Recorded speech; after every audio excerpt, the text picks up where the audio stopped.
This single virgin loser is Ryu, our protagonist. His life is a total disaster. First, he gets bullied and beaten up daily. And if that's not enough, his little brother one day got bullied so badly that they made his little brother blind with multiple fractures. And if this was not enough, their parents also died in a car accident. But wait, there is more. One day on Christmas Eve, a hot damn angel kidnapped 9 billion people from Earth and teleported them into a dungeon, giving them unique abilities. While others get abilities like super strength or mind control, Ryu ends up with a skill so trashy, it's almost laughable. Well, all his stats are below average, every single one of them, and his unique gift, when he dies, he goes back to the day of New Year's Eve to start all over again. Then, without any unique abilities and with trashy stats, he died countless times, got tortured, betrayed, you name it. Yet, Ryu grits his teeth and drags himself through the hellish floors, one after another, for years, alone, and finally, after what feels like a lifetime of suffering, he reaches the top floor. However, the journey takes a cruel turn. To proceed to the final level, one must be part of a team of 5. Ryu,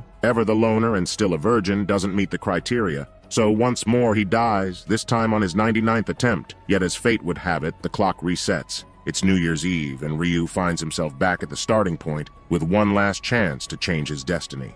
Seeing his hand still trembling, Ryu can't shake off the memory of the unimaginable pain he just went through. He can't believe that he died because he was alone on the last floor. It was almost too much to bear. Frustration kicks in, clenching his fist and steeling his eyes. He gets ready to give it one more go, one final try. Ryu then yanks off his hoodie, throws it aside, and looks down at the ground. He's deep in thought, thinking about who he could possibly team up with this time around. So guys, today's goal is 2,000 likes. Please like and subscribe to support the channel. Now let's continue. The scene suddenly shifts. Now the spotlight is on this piece of shit, Youngmin, the guy responsible for turning Ryu's life into a complete, living hell. Youngmin and his underlings are all smiles, giddy about the fact that they're about to turn into adults. No more sneaking around with fake IDs to buy alcohol. They're in a chatty mood, talking about the jobs they want in the future. When it's Youngman's turn, his smile turns darker, more dominating. His buddies ask him what's on his mind for the future. Without missing a beat,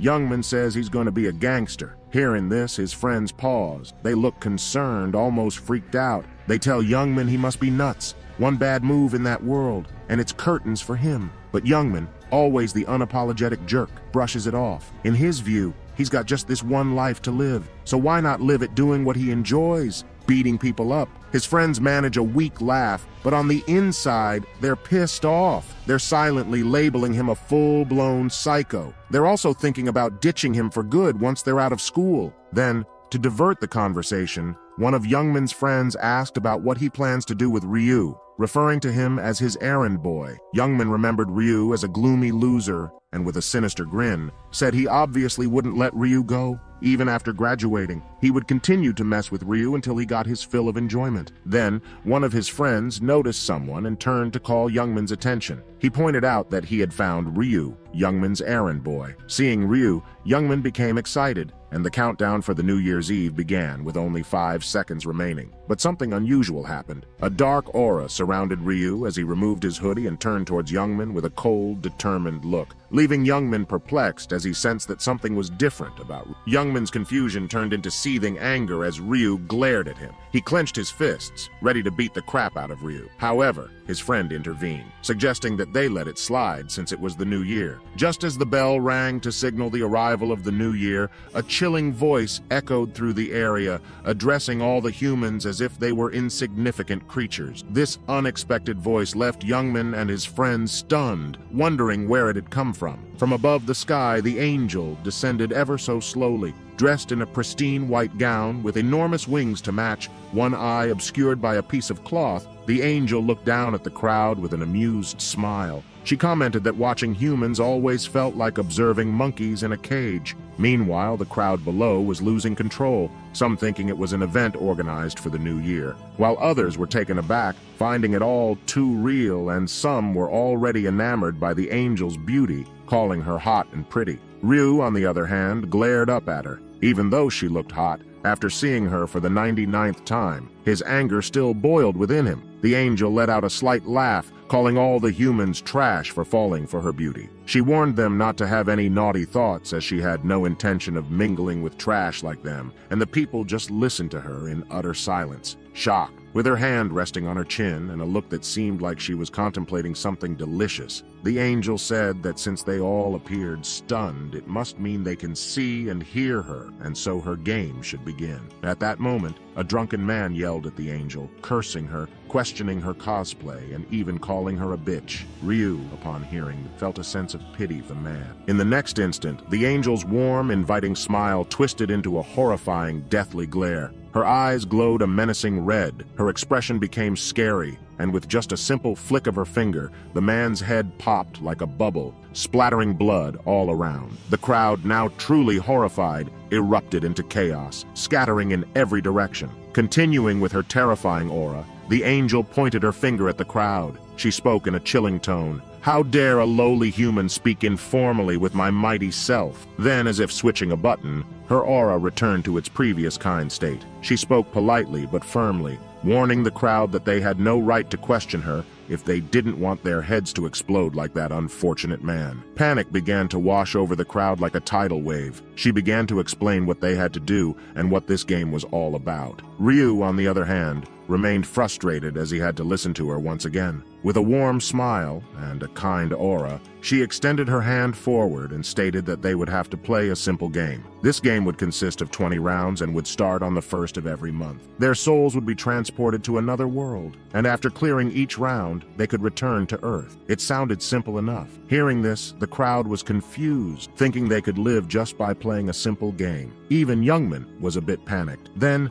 the angel dropped another bombshell, saying, "Who said all humans will live? Even if they complete the quests, only half of the participants will survive." She then proudly declared how kind she was for sparing half of them, and Ryu just stared at her, not uttering a single word. Then, the angel let slip another piece of shocking information, that she wouldn't be taking all the humans. With a naughty smile, she explained that she would only take humans between the ages of 15 to 29. Upon hearing this, one man got incredibly happy, making strange faces and shouting that he was saved and wouldn't have to die. Another young man grabbed the old man's collar in frustration, and they began to fight. Panicked, Youngman stepped in to stop them, warning them to remember what happened to the guy who had shouted, his head popping like a bubble. The angel turned around and began counting. After some time, she declared that a total of 1.8 billion humans were present. With a warm smile, she flicked her fingers, and in the next moment, Ryu found himself in a room surrounded by nothing but whiteness.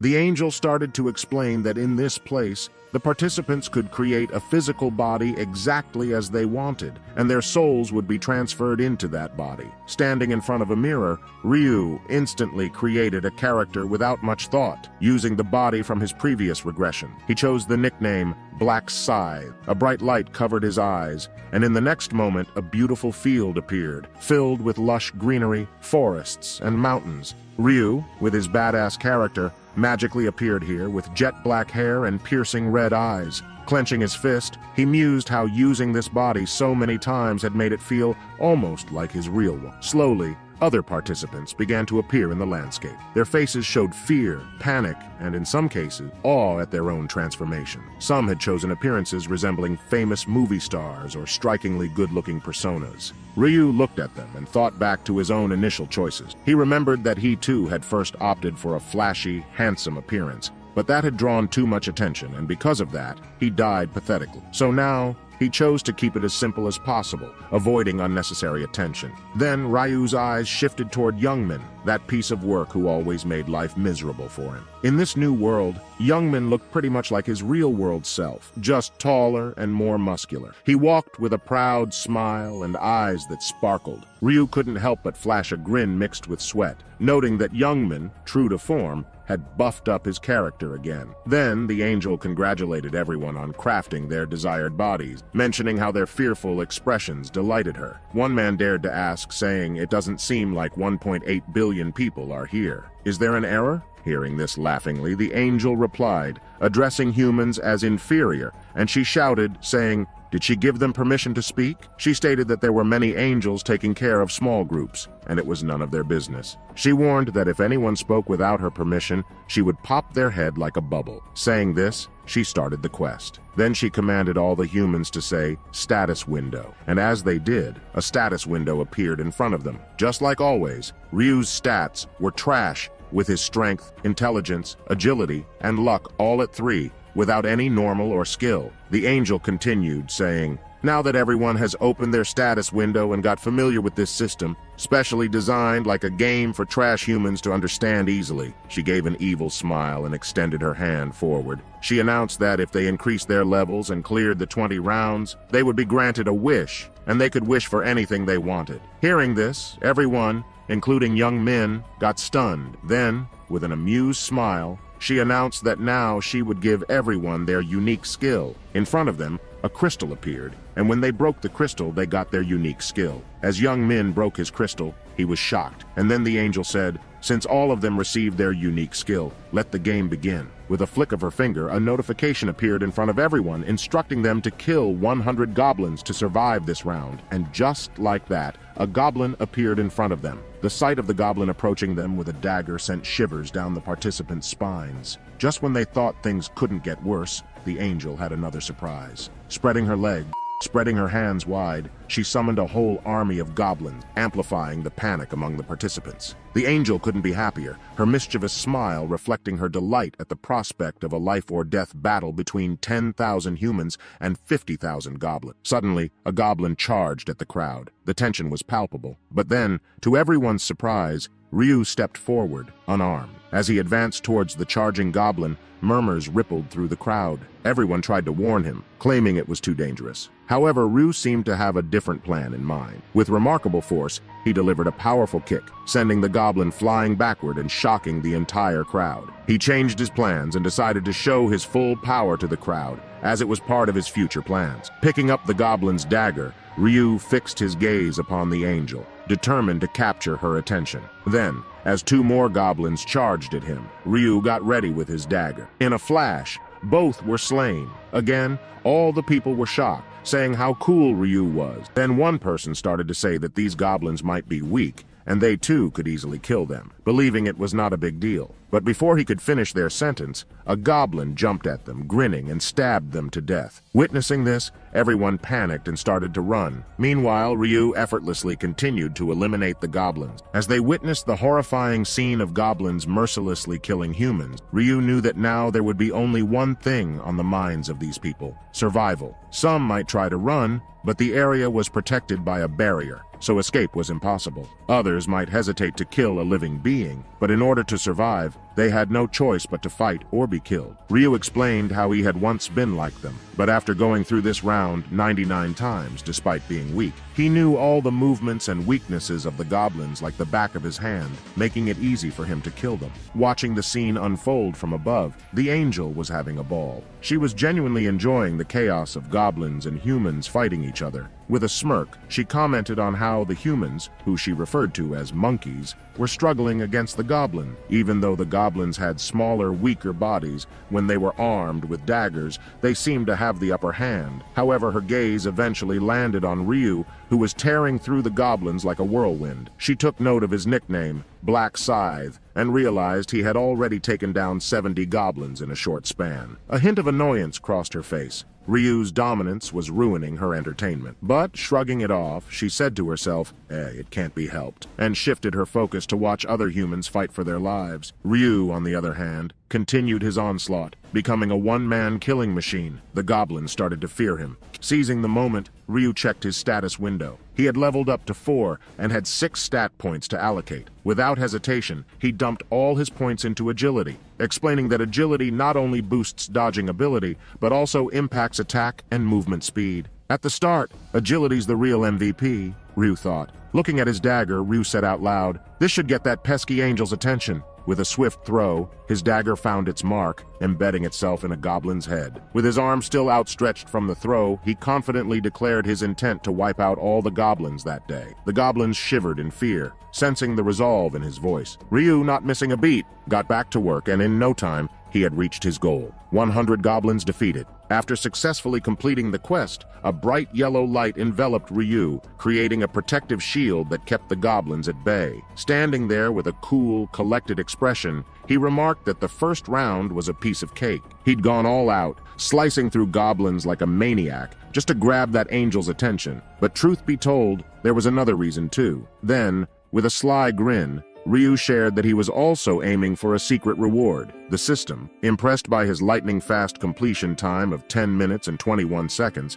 congratulated Ryu for achieving rank 1 in all the zones, setting a new historical record. Feeling pretty pleased with himself, Ryu explained that he had an ace up his sleeve. As a reward, the system granted Ryu a coupon, a real game changer. With it, he could choose any low-rank rare weapon he wanted, absolutely free. Ryu, still sporting a hand stained with goblin blood, eagerly clicked the coupon, and before him materialized an array of weapons. However, there was a tinge of disappointment in his eyes. You see, his trusty main weapon was a scythe, a rare find indeed. So, begrudgingly, he settled for a dagger, tossing aside the measly goblin dagger like it was trash. Meanwhile, the other players were still caught up in a life-and-death struggle. Ryu, though, was in a league of his own. He casually checked his status window, and there was a title that caught his eye, one he'd never encountered in his previous 99 lives, the Last Time Regressor. This was new to him, and he couldn't help but wonder what it meant. The scene shifted to a flashback, giving us a glimpse of how Ryu earned this new title. Ryu, maintaining his poker face, had utilized the Ryun stone, causing it to slowly fade away as he revived his unique skill, regression. However, the system promptly notified him that this marked the 100th time he'd used this skill, and it was now time to bid farewell to it. Now,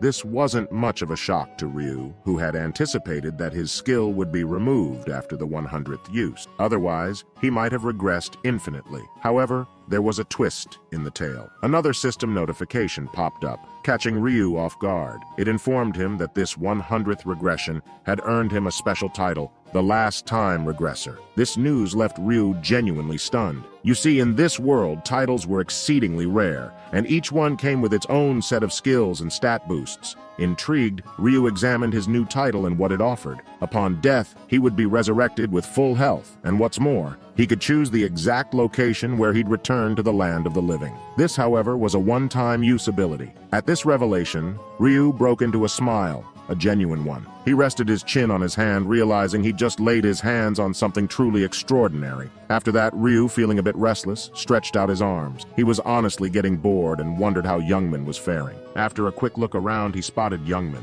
The dude was still kicking. Ryu smirked a bit, thinking, guess he's gonna make it through this mess like before. As time went on, more participants were finishing their quests. But the angel. She looked like she was about to doze off. She even said it was getting boring since there were now as many humans as there were goblins. Down on the ground, it was a completely different story. Humans were in a real mess. Some looked like they were on their last breath, while others were sobbing, holding their loved ones close. Then, out of the blue, that mischievous angel got a wicked idea. She decided to spice things up. As if things weren't bad enough, the terrified black-haired girl watched in horror as her injured hubby started to fade away, like he was just disappearing. And it wasn't just him. All the dead bodies began to vanish. Just as everyone was trying to wrap their heads around what was happening, a massive group of goblins appeared and rushed towards the humans, causing complete mayhem. From a distance, all you could see was a messy, brutal fight. Goblins and humans were going at it like there was no tomorrow. And up above, that angel was having the time of her life, laughing like a total maniac, and even had the nerve to say she was being generous by giving them 50,000 goblins for free. Ryu, on the other hand, was just chilling, sitting protected under his barrier. He didn't even flinch or show any emotion, even though things were getting pretty wild out there. After what felt like forever, a system message popped up. It announced that 5,134 folks managed to finish their quests, marking the end of the round. Then, just as suddenly as they appeared, all the goblins vanished. This left the remaining participants totally baffled. The angel then dropped the bombshell. Since half of the folks who first showed up had passed the quest, the rest weren't so lucky. And as she broke the news, the unlucky ones began to fade away. Their cries and pleas filled the air, but the angel, she didn't bat an eye. She just sat there, soaking in the drama like it was some top-notch entertainment. Then the system notification popped up, displaying everyone's rankings, and Ryu was at number 1. He received another reward for being in the top spot, which was 1,000 gold. Meanwhile, everyone stared at Ryu with shocked expressions as they also realized he was ranked number 1. The awaited moment had arrived. The angel took an interest in Ryu, just as he had hoped. Smiling, she praised Ryu, acknowledging that someone being ranked number 1 in the entire world, region, and under her group was an accomplishment to be proud of. The angel called out to Ryu, using his nickname Black Scythe, and asked him how he became so strong. She began to inquire if he had received a special, unique skill, but stopped herself mid-sentence, cursing herself. Ryu replied, asking if she couldn't already tell what unique skill he had since she was an angel. The angel panikedly responded that of course she could, as she was a mighty angel, and she was merely asking. Ryu smiled inwardly, knowing that she couldn't actually discern his unique skill. Then Ryu dropped a bombshell, asking the angel for a favor. That wiped the smile off her face. You could hear a pin drop as everyone's jaws hit the floor. Ryu, bold as brass, said the rewards were a bit naff and he wanted something more. The crowd couldn't believe their ears. How could he talk to an angel like that? The angel, though, she was fit to burst. Rage was bubbling up inside her like a volcano ready to blow. In a voice that could curdle milk, she asked Ryu to spit it out. What did he want? Ryu, never losing his cool, said he wanted a better prize. The angel was seething, her eyes turning as dark as the abyss, a terrifying aura swirling around her, veins popping out like she was about to go supernova. Slowly, her hand reached out like she was going to squash Ryu's head like a grape, but she stopped herself mid-reach. She remembered she couldn't use her head-popping power again. Not yet. She had a 1-per-day limit, and she had already used one before. In a sudden twist, the angel had an idea pop into her mind. With a cheeky smile, she told Ryu that she's got a reward Ryu will definitely like, and then she slowly came down on ground, saying normally she'd ignore such a bold request. But she's taken a liking towards Ryu, and she wanted to chat one-on-one in private, telling the rest of the humans stay for a moment as they will return soon. The angel and Ryu headed off toward the jungle, leaving the crowd with envy. They all thought, man, maybe we should have asked for better prize, too. But they quickly realized that only a top dog like Ryu could make a big ask without, getting his head blown up. As they dipped, Ryu shot a look back at Youngman, leaving the guy scratching his head. Ryu just gave a sly grin and continued on. As they ventured deeper into the jungle, the angel was like, "Why you hanging back? I ain't gonna bite. Walk up with me."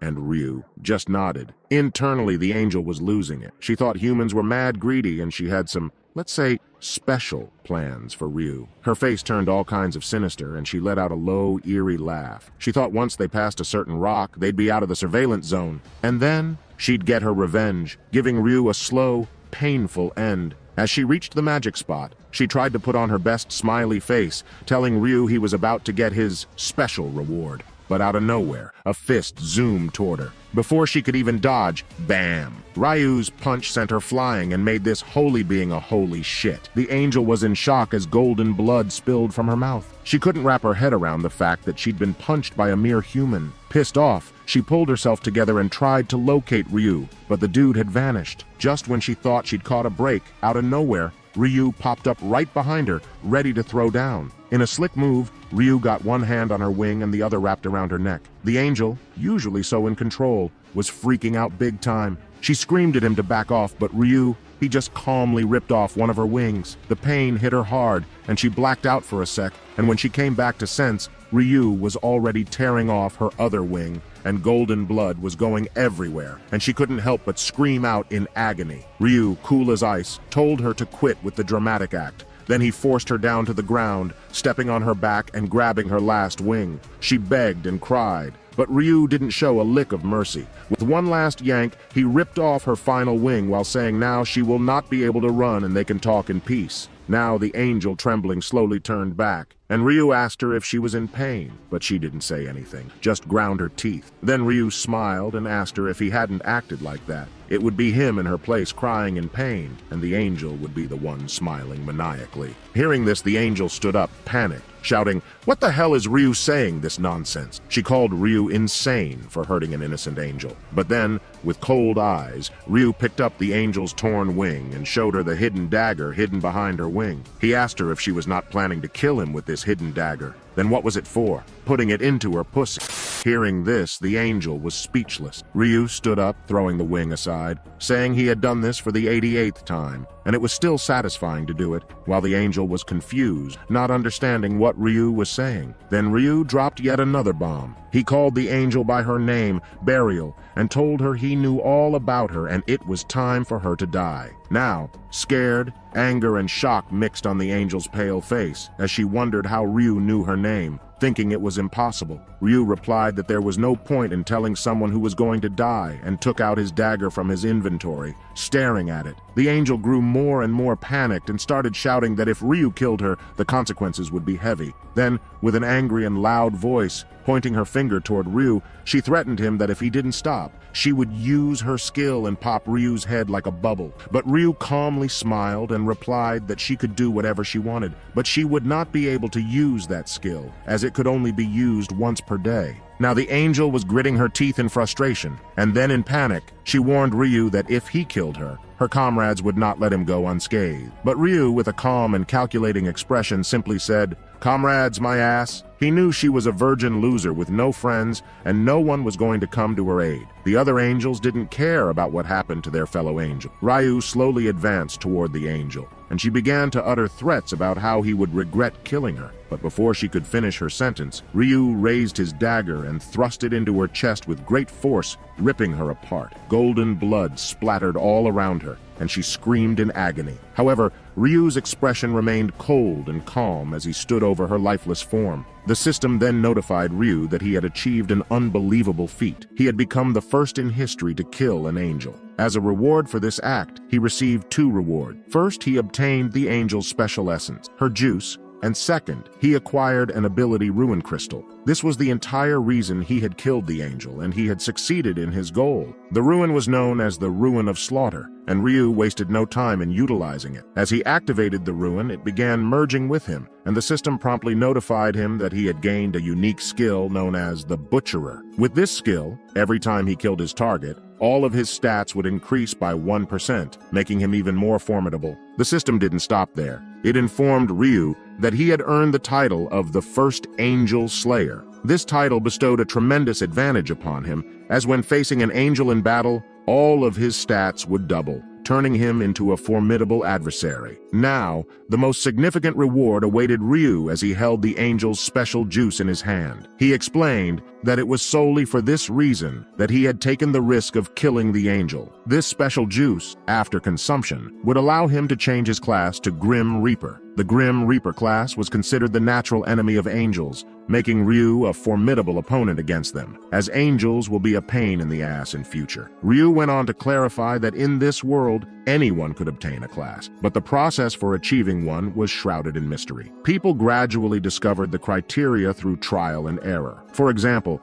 one could acquire a warrior class by defeating a certain number of goblins within a specific time frame. There were a total of 30 classes available, but some were unique and could only be obtained by fulfilling special conditions, such as drinking an angel's special essence. These unique classes were significantly more powerful than the standard ones. Ryu had explored all the classes in his previous 99 lives and found that the Grim Reaper class was the best choice, enabling him to fight angels on equal footing in future. Ryu wasted no time in claiming his rewards for coming in first place in the entire region. He carefully selected a 3x experience buff for 2 rounds, fully aware of its importance. He already possessed valuable information and a good amount of gold, but he needed to level up quickly for his future plans. As Ryu made his choices, the angel's presence began to fade, and a soothing white light enveloped the entire area. The scene then shifted, and we found ourselves back on Earth with Youngman. He was panting and bewildered, slowly raising his head as he wondered if everything that had transpired was merely a bad dream. However, Youngman noticed something odd. He checked his phone and discovered that exactly 5 hours and 20 minutes had passed, precisely the same amount of time as in his dream. Gradually, others around him began to wake up with headaches. Youngman's friend also woke up, confused, and shared that he had experienced a strange dream. But Youngman observed something even more alarming. As he pushed his friend's foot gently,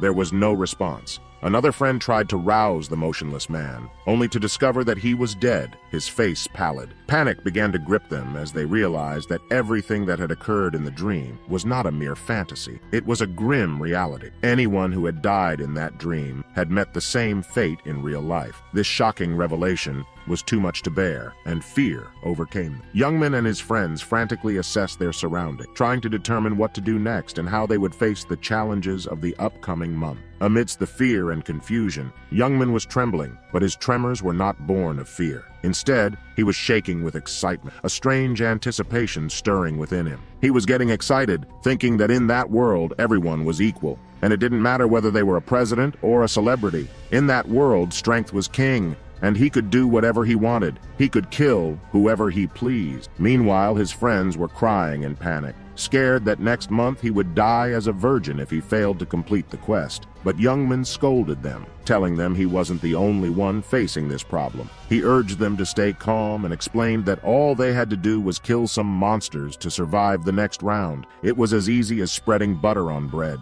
Hearing this, his friends couldn't believe what they were hearing and thought Youngman was crazy to begin with. But now he seemed even crazy. One of them sighed and called him a bastard, saying that with his miserable life, he wouldn't be missed if he died right now. After all, he had tons of things he wanted to do. Youngman paid little attention to their words. He was scanning the crowd. His friends asked him what he was looking for, and it turned out he was searching for his personal punching bag, Ryu. He wondered where that little rascal had gone. He had definitely seen him heading in that direction before he passed out. Could it be that he couldn't even make it past the first round and died there? But still, not finding him, he calmly shrugged his shoulders. It made sense to him that a loser like him didn't survive, and most likely had died. Suddenly, something in the crowd caught his attention. He saw a man in medieval armor. Young men couldn't understand who this guy was and where he managed to dig up this outdated armor. But then he realized it could only mean one thing. The status windows were working here as well. As soon as he gave the right command, his status window with his characteristics appeared in front of him. He couldn't believe that it had worked. Young men immediately shouted to his friends to all try to turn on their status windows because it worked here too. They were once again shocked that it worked. Seeing their actions, the others also followed suit. But everyone was curious if this meant that they could use all of their stats and items here. A few hours late, to test this, Young Min picked up a small pebble from the ground and squeezed it in his hand. It shattered into small pieces, and the remnants of the stone turned into a saw blade that spilled out through his fingers. Seeing this, he let out an evil smile. A few hours later, the next breaking news was announced on morning news nationwide. Multiple angels were seen worldwide, and 9 billion people died overnight, while another 9 billion people gained mysterious powers, turning the whole world upside down. Ryu Min walked down the street with a serious face, reading the news on his smartphone. He thought to himself, it's just the beginning. The real chaos is about to come. The real problem was now on round 1. People didn't become that strong. They reached just the level of a pro athlete. The real chaos would begin from round 2,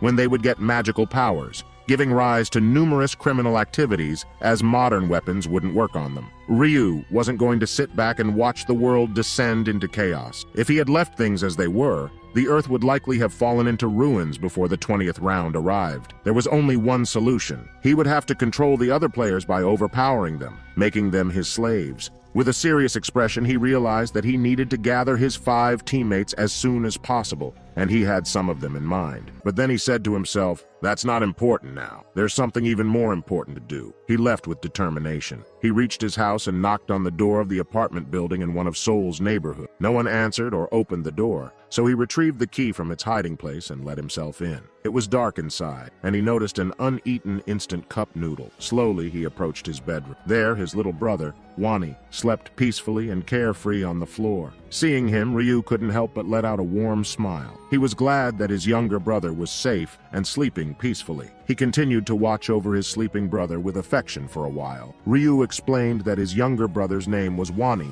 and he was in his 3rd year of middle school. With a sad tone, he continued, saying their family had once been quite ordinary and happy, But after their parents died in a car accident, a lot of things changed quickly for them. One of the most drastic changes that happened was that Ryu became his little brother's only family and guardian. As Ryu examined his little brother, he noticed a band-aid coming off his hand and some bruises on his shoulders, as if someone had beaten him up. Gently, Ryu glued the band-aid back on and just stared at his brother, lost in thought. Morning came, and Ryu woke his little brother up, informing him that it was morning and time to wake up. Wani, still sleepy, slowly woke up and questioned why he was being awakened so early, especially when he had no classes today. Ryu, seeing how lazy his little brother was, pulled the blanket off him, startling him and waking him up in shock. Ryu explained that they didn't have time to sleep, and that he would explain everything later. For now, Ryu instructed him to hurry and dress up as they had to go somewhere urgently, his face still serious. Wani took his time, not fully understanding what was happening. He yawned and asked where they were going, but Ryu, with a serious expression, told him that they didn't have time to relax and the whole world was in chaos. Wani asked if something was wrong with the New Year ceremony he was going to attend, but Ryu urged him to get out of the house first, promising to explain everything later. As they left the house and strolled down the narrow street, Wani couldn't help but notice a significant shift in his brother's demeanor. Ryu, typically carefree and easygoing, appeared unusually serious. Wani sensed that something out of the ordinary had occurred, but he hesitated to inquire, thinking that Ryu would eventually share what was on his mind. Then Ryu turned toward his little brother and inquired if he was aware of what was happening in the world. Hearing this, Wani got confused, thinking about what could have happened while he was asleep in his state of panic. Ryu urged his little brother to check the latest news on his smartphone search feed. Wani quickly scrolled through the updates, trying to comprehend the gravity of the situation. What he read left him in disbelief. Stories of angels kidnapping people's souls and transporting them to another world, where half of them had died with a heart attack mysteriously. Panic surged through Wani as he absorbed the shocking news.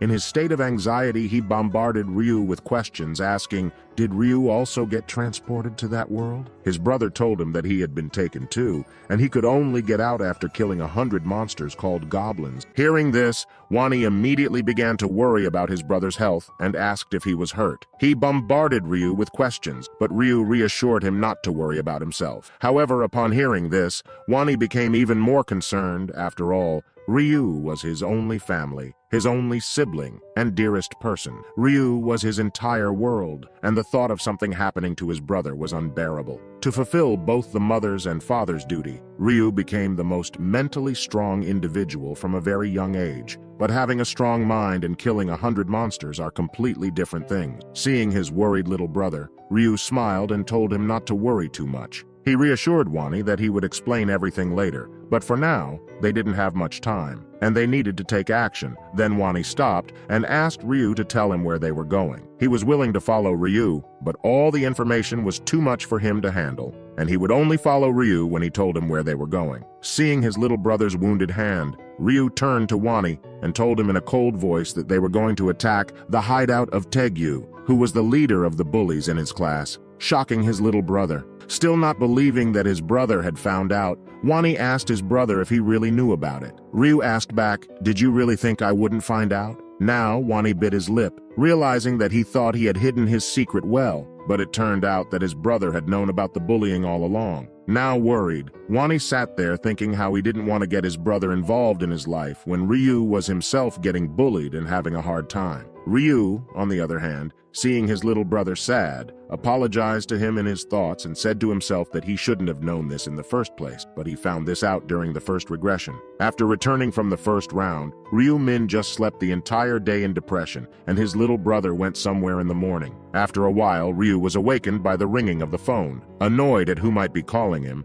he reached for the phone, still sleepy. He asked who was calling, to which the voice immediately asked if he was the guardian of someone named Wani. Then it immediately added that he should come to the hospital immediately. After saying that, Ryu's pupils dilated in horror. The next second, he quickly got dressed and ran out of the apartment. And that day, his little brother got bullied so badly by Tegyu that Wani became blind with multiple fractures. Looking at his younger brother, who was sitting in the corner of his room with his arms wrapped around his knees, depressed, Ryu was shocked and angry with himself because he was so weak and pathetic that he couldn't even protect his little brother. And now that he is no longer that weak, pathetic loser, he will do anything to protect his little brother. And his first mission is to beat the crap out of that son of a bully. Then the scene shifts. and we see an old factory. And inside that, Taegyu was beating someone furiously, asking why they hadn't brought him 200,000 won each as he had ordered them to. Shivering in pain and agony, the man tried to say something, but only managed to squeeze out another painful groan. Taegyu took that as ignoring him, which made him even angrier. He lifted his foot and swung it at the poor guy with anger in his eyes.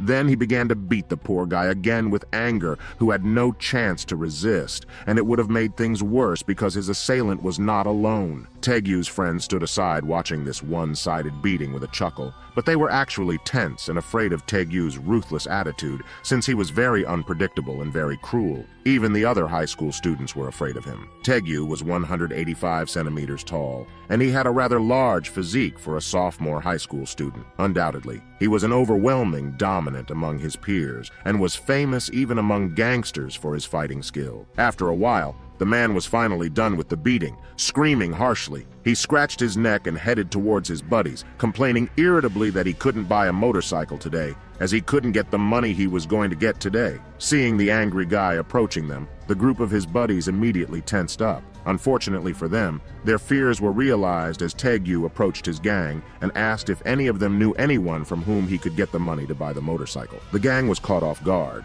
and each of them scratched the back of their heads nervously. Then one of his members suddenly remembered a name, and he turned to Taegyu and asked why they shouldn't call that tall guy with curly hair who was from their class. Taegyu's lips curled into an evil grin when he realized who he was talking about. Then he added that he planned to call him today anyway, since he thought he deserved a good beating as a New Year's present. They were thinking about how they would beat Ryu-1. Taegyu, with an annoyed face, said that Ryu-1 is basically homeless, and they will not get anything from him. Then he decided that once he comes, he will beat the crap out of him and make him blind for being so poor. Then suddenly, a footstep echoed in the empty factory, and in the entrance, Ryu confidently entered the building, while Wani hesitantly followed behind him. Seeing Wani, the hooligans started laughing, saying they were just going to call him, and here he is. He came on his own. Then, noticing another person beside Wani, standing confidently, Taegyu got annoyed, thinking who he is. Then he shouted loudly, cursing Wani,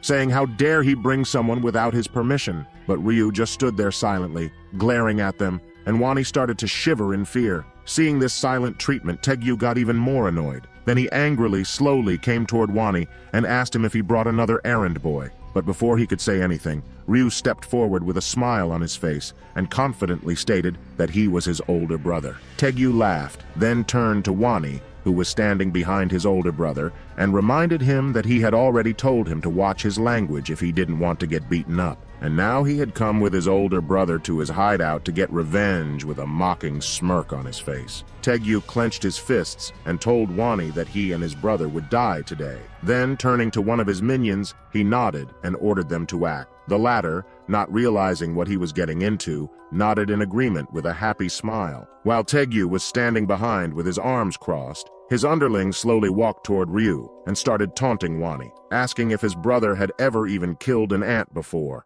Now, standing face to face with Ryu-min, he compared his height with Ryu, saying how small he was, and how Ryu-min was even smaller than Ryu-wan. But before he could finish his sentence, a heavy fist came flying toward him, and the next thing he knew, he was lying on the ground, blood coming from his face and mouth. Seeing his friend's defeat, the other guy immediately rushed at Ryu, intending to strike him with his fist. However, Ryu-min dodged his attack and struck him in the jaw with his fist. The blow was so strong that the guy let out a painful scream and flew a few meters away, hitting some debris behind him. At the same time, the first guy, who had already recovered from the blow, as well as the remaining bald guy who was shouting angrily for him to die, rushed at Ryu again. However, this joint attack was of no use at all, as all they got was 2 blows to their faces and started crying in pain. At the same time, Taegyu was watching his buddies being beaten up and crawling on the floor with painful groans. Then he walked past the fallen members, came close to Ryu, and with a smirking smile asked Ryu that he must have been acting this confident because he must have some boxing training from somewhere. But it's not enough to defeat him, as, however skilled Ryu is, he will not be able to overcome the difference in weight class. Taegyu was 185 centimeters tall and had a sturdy build, while Ryu-min was 165 centimeters tall and looked frail. The difference in weight classes was obvious.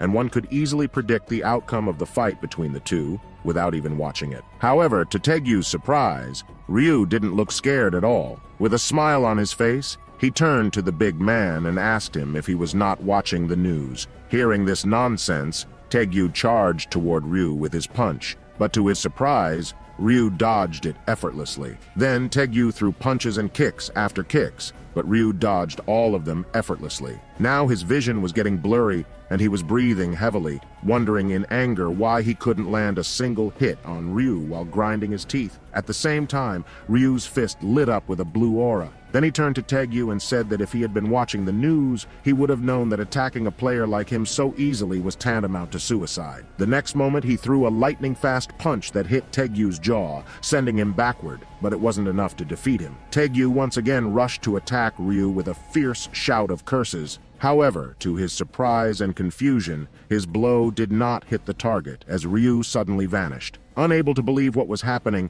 he tried to turn around with horror on his face. Before he could react, Ryu threw another punch at Taegyu's face. With a painful groan, Taegyu rubbed his nose, and then blood started to come from his mouth and nose with a broken tooth. Seeing his broken teeth, he screamed loudly in anger, declaring that today he would kill Ryu. It would not be a peaceful death. He intended to torture him before delivering the final blow. With determination, he once again threw a punch toward Ryu Min. But this time, Ryu didn't dodge the attack. Instead, he grabbed Taegyu's hand, leaving Taegyu in shock. Ryu Min started throwing a barrage of punches toward Taegyu, and from behind, Taegyu's underlings were left surprised. Taegyu noticed that Ryu was only punching his face, trying to humiliate him in front of his gang. This realization fueled his anger, and he charged toward Ryu again. But this time, Ryu kicked Taegyu with great force. Taegyu went flying and crashed onto the wall. The kick was so strong that Taegyu was holding his neck, struggling to breathe. With broken teeth, shivering from pain, and saliva coming from his mouth, Ryu slowly walked toward Taegyu, and with a cold stare asked, "Does it hurt a lot?" Ryu was consumed by anger because during his earlier regressions when he was weak, he had seen his little brother getting bullied and brutally beaten numerous times. Those memories haunted him, and he couldn't forget them. As Ryu slowly approached Taegyu, he was terrified, fumbling to say not to come close. Taegyu was still holding his neck and begged Ryu not to beat him more, saying he was sorry. However, Ryu didn't continue the physical assault. Instead, with a warm smile on his face, he gently held Taegyu's hands and asked, "Will you marry me?" He continued, stating that Taegyu shouldn't have messed with his brother. With a snap, a crackling sound echoed in the factory, and Taegyu started screaming in agony. Ryu had broken all of his fingers, and Taegyu was in excruciating pain, clutching his hand. But the torment didn't end there. Ryu grabbed Taegyu's other hand, leaving Taegyu in terror. With another snap, he broke Taegyu's other 5 fingers, and Taegyu started to scream maniacally. Witnessing this merciless scene, all of Taegyu's underlings ran away in terror, and even Wani, who had been watching, found it too horrifying to bear. With a serious expression, Ryu warned Taegyu not to touch a single hair on Wani's head. Taegyu, crying, promised that he would never do that. But then Ryu began to smile with a very happy expression. He grabbed Taegyu again, stating that Taegyu might change his mind in the future, so he had to ensure Taegyu would never mess with them. With that, he broke Taegyu's wrists as well, and Taegyu screamed in agony for hours. The scene shifted, and we see Ryu walking, his little brother hesitantly calling his name. Ryu stopped, and Wani asked in surprise how Ryu did that, and if he had learned some kind of martial art in another world. Hearing this, Ryu smiled slightly and replied that just like the news said, players could use their abilities in the real world. As an example, he pointed to his hand, which shone with a bright golden light. In the next moment, a black dagger appeared in his hand, causing Wani to gasp in surprise. Seeing the dagger magically appear in Ryu's hand, Wani got very excited and curiously, with sparkling eyes, asked how Ryu did that. Ryu, with a kind smile, replied that this is one of the skills he got from the other world, and all the other players can use it. Then, as Ryu was putting the dagger back into his inventory, Wani remembered what had happened at the factory and asked in the same surprised voice if Ryu had learned all his new fighting techniques from that other world as well. Ryu replied that he didn't learn any fighting techniques, and he was able to do that because he was faster than them. His dexterity stat had reached level 11, adding that normal people's agility stats were around 3 points, while professional athletes could reach 10 points. and his was 11. So now he was as fast as Usain Bolt. Wani followed his brother and asked what would happen if he level up. And Ryu replied that he didn't know, as he hadn't reached that level, and only by leveling up would he be able to find that answer. But from inside, he knew the answer. You see, in his 13th life, he told everything about him to his little brother that would happen in the future, and that he was a regressor. Because of that, Wani became the target of the other players and had been kidnapped by a player. Even though he was able to get revenge,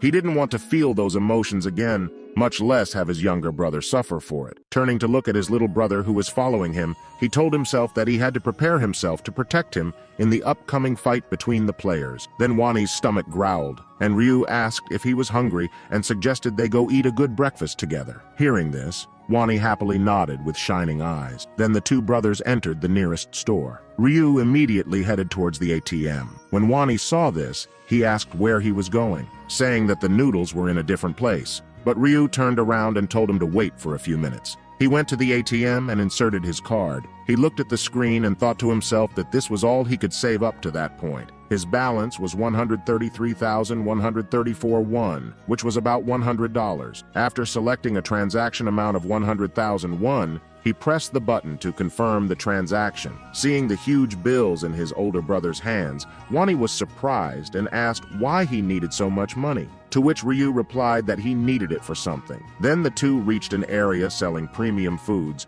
and Ryu asked Wani why he didn't choose something from here. Hearing this, Wani got startled, saying everything here is very expensive. Even the cheapest food here is for $20. But Ryu reassured his little brother that it's okay as it's New Year, and they should eat good food to enjoy the day. Hesitantly, Wani asked if they spend money on expensive food, will they have enough money for living expenses? Ryu replied with a smile not to worry about money, and just to buy as he has a way to earn a lot of money. Then, Wani excitedly picked up a packet of pork belly meat, saying he always wanted to taste this, and today finally he will be able to. Ryu from afar was watching his little happy brother with a warm smile. Then, Ryu approached Wani, who was shining with happiness, and suggested that they go to a restaurant together sometime and order some roast beef. But Wani smiled the happiest smile Ryu had ever seen, and replied that there was no need, as he had more than enough of what they had bought today. Seeing how happy his brother was, Ryu told himself to wait for only 5 days, after which he could give his little adorable brother as much food as he wanted. He will give his little brother so much meat that he will get tired of eating it. Then the scene shifts, and we see Wani took a piece of meat with his chopsticks and put it on a spoonful of rice. As he took a bite and chewed it, he happily said with a happy face that it was delicious, really delicious. Ryu was really happy seeing his little brother happy. Then suddenly, Ryu stood up from his seat and told Wani to wait here as he had a very important thing to do. Wani asked him where he was going, but Ryu told Wani that he will know in a second. Then Ryu returned after a while, and he loudly slammed his hand on the table, placing his pen on it. Confused, Wani then noticed many lottery tickets and asked Ryu in an uncertain voice if all these are lottery tickets. Ryu replied, yes, they are. As he was opening his pen's cap, Wani, with a worried voice, asked how many tickets Ryu bought, and Ryu replied, 20. Hearing this, Wani got panicked, realizing his big bro just spent his entire savings on some lottery tickets, and he asked Ryu in concern how he could do that, and if this was the way of earning money Ryu was talking about, as he should know that it was almost impossible to win them. However, his older brother calmly told him to trust him and just watch. Then he took a pen and began to circle the numbers on the lottery tickets. Wani was puzzled when he saw Ryu circling numbers on all the lottery tickets. Worried, Wani asked Ryu why did he circle the numbers on each ticket, and Ryu replied with a smile on his face that he did it because those numbers were the winning ones. Then the scene shifts, and we see the brothers sitting in their house with lottery tickets on the table. Ryu was calmly flipping through his phone, while his brother nervously held the phone in one hand and propped his head up with the other. The announcement of the lottery draw was made from his phone. Wani was biting his fingernails with worry, staring at the screen of his phone with the live broadcast. He thought they were in trouble if they didn't win a single lottery because they had wasted all their money. As the live broadcast began, Wani became more nervous and Ryu scolded him not to be so nervous and to stop biting his nails. Wani said that they would have been better off buying better food with that much money. Then the hosts announced that the first lucky number was 3, and Wani stopped biting his nails. The second number was 18, and the third was 9. Wani was shocked as he saw the numbers matching the numbers on the lottery ticket that Ryu had bought. As all the numbers got revealed, Ryu matched the numbers on the lottery ticket with the phone screen. He was overwhelmed with emotion, looking from the phone to the ticket and back again. With happiness, he asked Ryu if this was all a dream. Ryu replied it's not a dream and told Wani that he told him he had a way to earn money. Realizing it's not a dream, Wani raised his hand high, holding the lottery ticket, and happily shouted that they won the first prize. Ryu then told Wani to stop shouting, as if the neighbors heard them. They might get into trouble, and Wani stopped shouting midway. Then Ryu warmly asked Wani if he's happy, and Wani replied of course he is happy, and asked Ryu if he's not happy. Ryu with a smile replied that he is, but he was not looking excited at all. He explained that he was also like Wani when he first won the lottery in his 15th regression, but after repeating it for multiple times, it became more like a mandatory process or an annual event. Then Ryu said to himself that he has to earn money quickly, as after the death of 9 billion people, and the item trading among the players will crash the economy like crazy. But it was not the end of the surprise. Ryu won first prize for all the 20 tickets. Now holding all 20 winning tickets, Wani was in shock, asking Ryu that this still doesn't feel real, and how much is the total amount will be. Ryu replied he doesn't know, but then with a smile, he said the amount is so large that it will shake the entire world. Ryu got off the bus and walked down the street. He soon saw a tall building in front of him. It was the main branch of Non-Hyeop Bank where he was to receive his prize. Normally, he would have been nervous before entering, but maybe it's because this is the 85th time he is receiving the grand prize. He is not nervous at all. The bank was crowded with customers, but none of them were lottery winners. Ryu went to the front desk in the lobby of the new building, and then he approached the employee on duty, telling him he is here to collect his lottery winning amount for the first place. Hearing this, the employee smiled and congratulated him on his winnings. At the same time, he wondered to himself how the guy standing in front of him, who looked like a student, was able to get the prize for the first place. Pushing his thoughts away and searching for something on the computer, then the employee asked Ryu where he had purchased his ticket, to which he replied that it was at the Yeonwi branch. Hearing the guy's words, the employee exclaimed in shock, unable to believe what he had said. His mind immediately went back to a conversation with his colleague who told him that this time, someone won the first prize for 115 games and all first prize. However, and his senior strictly commanded him whenever that customer will come, he has to treat him like a VIP guest. The employee's thoughts were interrupted by the voice of Ryu, asking him if he is okay, and the employee panickedly replied he is, and told Ryu to just wait for a minute. A few minutes later, a middle-aged man appeared in front of Ryu, who smiled and thanked him for waiting. After shaking hands with Ryu, he introduced himself as Guan Juno, saying that he was the president of the bank. Ryu simply replied that his name was Ryu. The president said that since he had won the first place prize, he had to congratulate him personally. Ryu smilingly thanked the man for congratulating him. Afterwards, the man offered to escort him to the place where he could collect his winnings, telling him to follow him. As they approached the door with a sign that read, "Lottery Ticket Sales Team," the president announced that they had arrived at the place. As soon as they stepped inside, they were immediately greeted by one of the female employees who stood up and bowed to greet the president. Noticing some young man next to the president, she couldn't help but wonder who it could be. But she didn't have to speculate because the next moment, the president himself introduced the guy, saying that he was the first place winner and that he had come to collect his prize. Then he told them to make sure that their guest felt comfortable. Surprised to see the guy who was talking casually with the president, the woman could hardly believe that in front of her was a man who had won first place for 115 games. Having recovered from her excitement and doubts, she told herself that she should calm down and do her best to satisfy the customer. After greeting him, she invited Ryu to sit down with a smile on her face. He did so, sitting comfortably on the chair right in front of her. She then asked him if he would like a drink, but Ryu simply replied that he would not, adding that he would like to get right down to business and take his prize. After hearing Ryu's answer, the employee didn't take any more time and asked him to provide her with the tickets so she could confirm that he was the winner. Ryu immediately handed her a stack of winning tickets that he had brought with him. Looking through the tickets, the woman couldn't believe that he had bet everything on one combination. It could only mean one thing. Either the guy had decided to risk everything, or he could see the future. Having finished with the confirmation, the employee said that everything was in order and that he could take the prize for the first place. However, Ryu's next question about how much he would receive made the girl freeze, as even just naming such numbers was absurd. After a second of silence, she replied in a trembling voice that his prize is 22.5 billion won, which is equal to $16 million.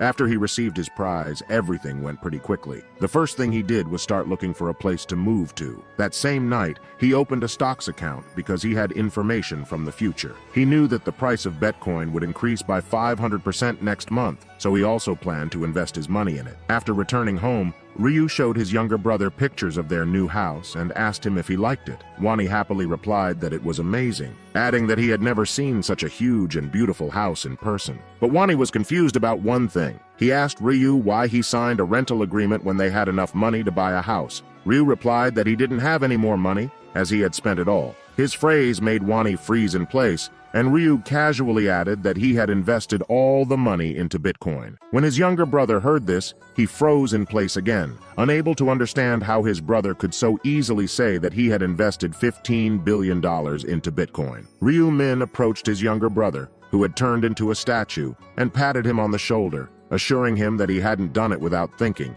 and he knew the price of Bitcoin was going to rise. He told Wani not to worry. Then, hugging Wani, he added that not to worry, as he had seen a dream, and in that dream, he saw new numbers of lottery tickets, and they could always earn money through the lottery. After his older brother's words, the eyes of the naive Wani shone with admiration, believing everything Ryu said. Realizing this, he immediately grabbed Ryu by the shoulders and began to shake him excitedly, asking him never to forget them. Ryu somehow broke free from his little brother's grip, thinking to himself that he couldn't forget them, even if he wanted to, after repeating it countless times. Then Ryu turned to his brother and suggested that they eat outside before heading out. Wani asked in confusion where they were going, and Ryu replied with a smile on his face that they were moving to their new house today. At the same time, at some unknown location, Youngmin was punching and made a big hole in the wall, and then with a villainous smile. He said to himself that pumping all the points into strength was the right decision. Swinging his fist at the end wall again,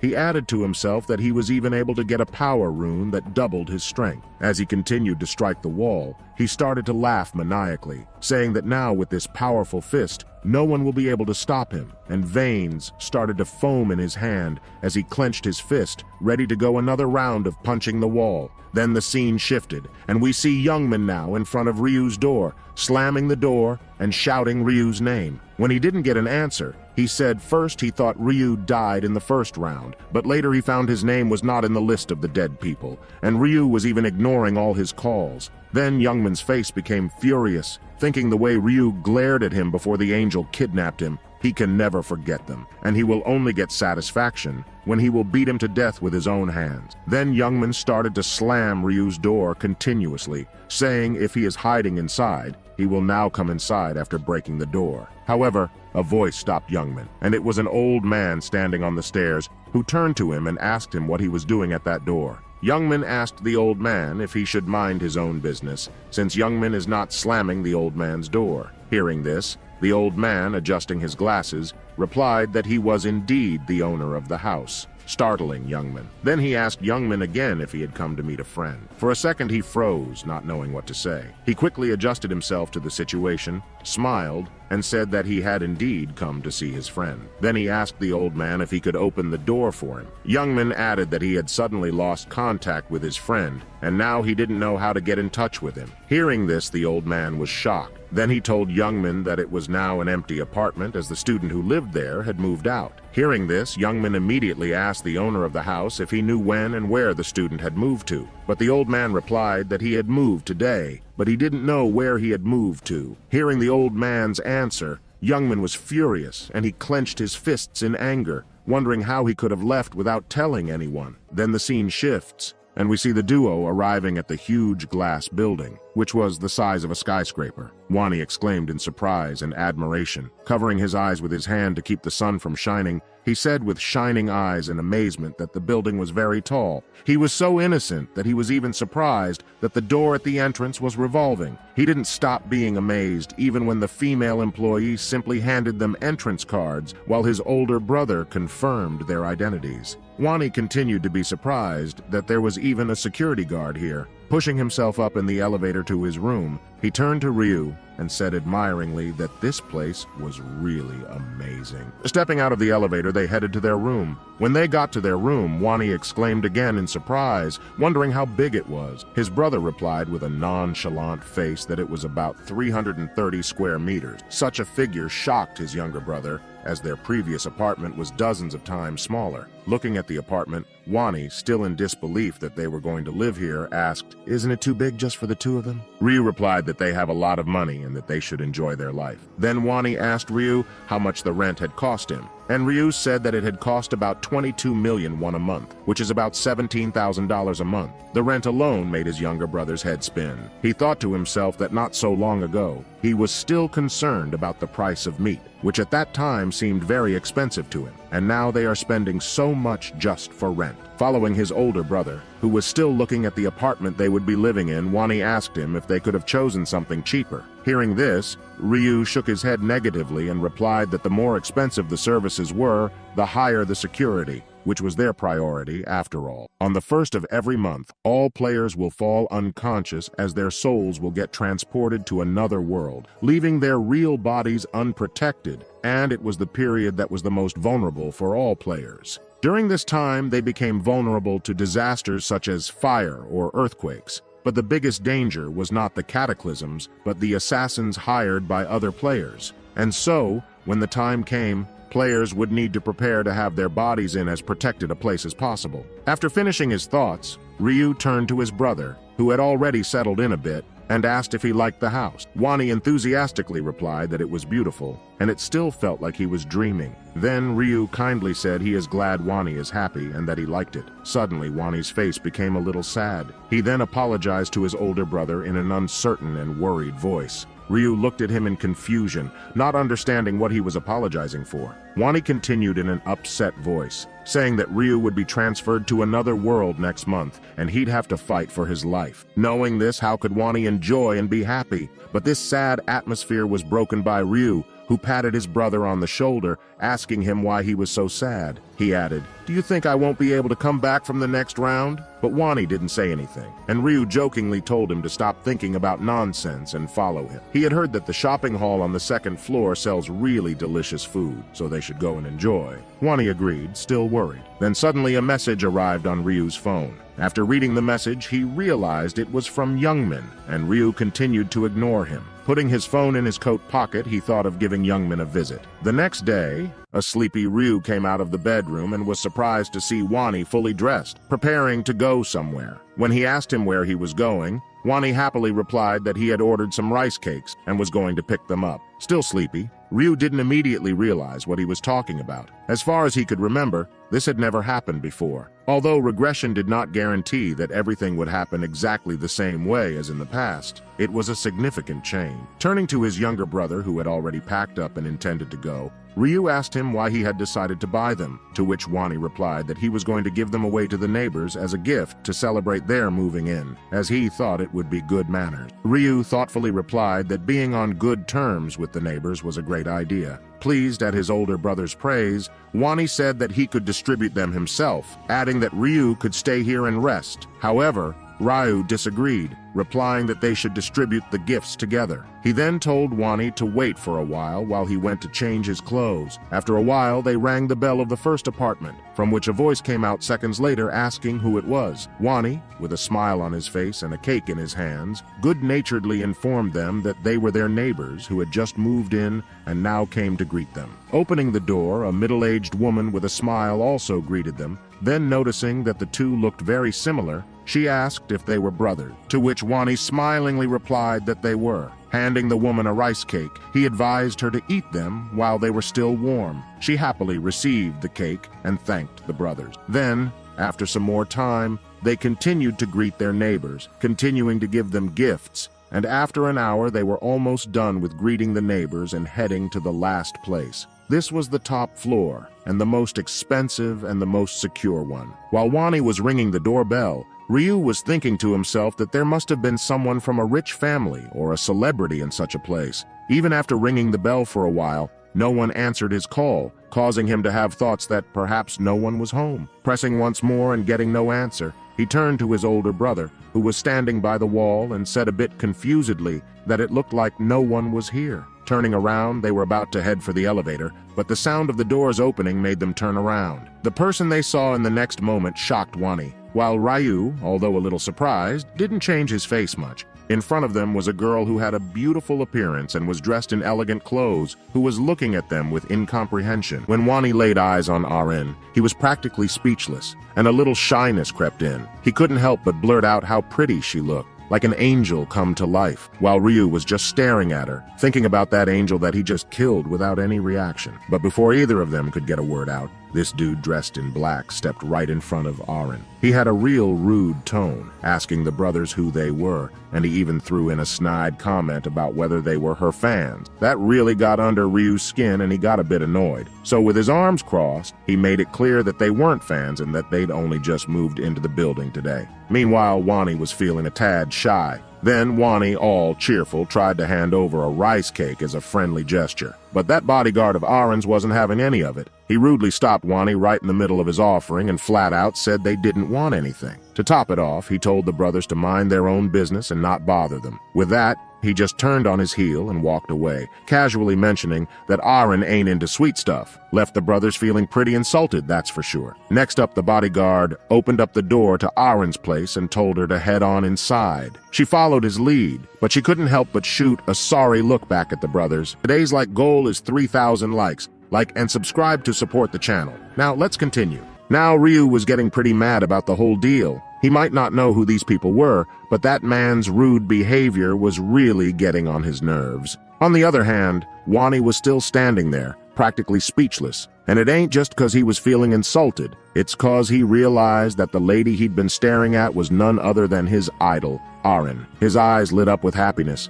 and he couldn't believe he was seeing her in the flesh. While Ryu was confused, thinking who she was, being a single virgin and a shut-in, he didn't have much knowledge about famous people. Then Wani excitedly explained to Ryu that she was Arin, and Ryu asked in confusion, "Who is Arin?" Then the scene shifts, and we see Arin sitting on her sofa, watching the news on her phone. The news is filled with reports about how some famous actors mysteriously died overnight from heart attacks, and she recognizes that some of them were her friends. She feels a growing sense of terror as she wonders what is happening to the world. She places her phone on her bed, still filled with worry and a hint of fear, and starts thinking about how she barely survived this round, all because of her bodyguard. The thought of killing those damn goblins from her own hand is still terrifying her. To lighten the mood, she thinks jokingly that if she had died today, her name might have been in the news. Seeing Arin's worried expression, her bodyguard asks what's on her mind. She initially brushes it off, but the bodyguard sits beside her and gently encourages her to share her thoughts, assuring her that he's always here to listen. With a somber expression, Arin confesses that she's thinking about how drastically the world has changed and how she might die in the next round. Hearing this, the bodyguard reassures her, emphasizing that his job is to protect her and she can rely on him. Arin smiles warmly in response and expresses genuine gratitude for his unwavering support. Arin goes on to explain that when the company first assigned her a bodyguard, she had assumed he was there merely to keep an eye on her. However, she acknowledges that without his presence, she might not have survived the first round. She shares a light-hearted moment with her bodyguard, mentioning that the new neighbors who brought rice cake looked yummy, but her bodyguard replied that she would get ugly and fat if she ate things like that. Arin replied that it was okay to take the cake, and they would not have eaten it. The bodyguard was too rude to the brothers, as they might have felt bad and insulted. The bodyguard replied that he knows all about people like them. They were just trying to be friendly for their own selfish reason, and if they had taken the rice cake, they would have bothered them non-stop. But Arin, remembering the faces of the brothers, Wani, an innocent boy, and Ryu, a Chad, and thought they didn't look like bad people to her. Then Arin notices something about one of the two neighbors. One of them looks older, possibly above 15 years old, which means he must have killed 100 goblins to survive. The bodyguard replied that he must have, and that's why he is alive. Arin again gets a little panicked, saying how amazing Ryu is. To think someone who has gone through such a cruel and hellish experience can look so calm. Hearing this, the bodyguard laughingly replied that killing 100 goblins was not that hard, and those who didn't kill them were just idiots. But Arin knew inside that it was not easy to kill 100 goblins for normal people. The bodyguard did manage to do so as he was a skilled fighter and received professional training. Then she started thinking about that guy named Black Scythe. In front of him, her bodyguard looked like a kid. Black Scythe was just too overpowered, and she almost felt bad for the goblins, seeing how brutally Black Scythe killed them. Then she started to think, who would Black Scythe be in real life, and how he looked like in real life? The scene shifts, and we see 1 month has passed, and it's January 31st. Ryu is now in his bed, and Wani is holding his big bro's hand worriedly, saying he has to promise him that he will come back alive no matter what. Ryu smilingly replied not to worry, as he is too strong to die, even if he wanted to, and not even a god can kill him. Hearing these words, Wani was still worried. Then Ryu patted Wani's head, saying not to worry too much and to eat once Ryu's soul gets transported to another world and sleep. When Wani wakes up from his sleep, Ryu will be there standing beside him. With that, Ryu's vision became blue, and he got transported again with the rest of the people. As all the remaining survivors made their way to the dungeon, they were hit with a wave of panic. Some let out screams of pure fear, while others just looked around, trying to wrap their heads around the place that looked more like a jungle than anything else. Then, one of the girls in the group spotted Ryu and called him out as the guy who ranked number 1 in the last round. Ryu stood tall, soaking in the attention, and noticed whispers about him starting to spread, a good sign for the plans he had in mind. He wanted everyone to recognize who was running the show. Ryu's eyes briefly met Youngman's, but before he could dwell on that, a voice filled the area. Yep, it was another angel, and man, she was a looker. But this was a different one, and questions buzzed through the crowd about what happened to the last one. The new angel flashed a friendly smile and explained that the previous angel had gone missing for reasons unknown, and she was here to take over. Seeing her smile, the crowd's nerves started to calm. Maybe this angel wasn't going to be as much of a nightmare as the last one, they thought. But that hope was short-lived. Her smile twisted into something sinister, and with a hand delicately touching her lips, she let out a creepy laugh.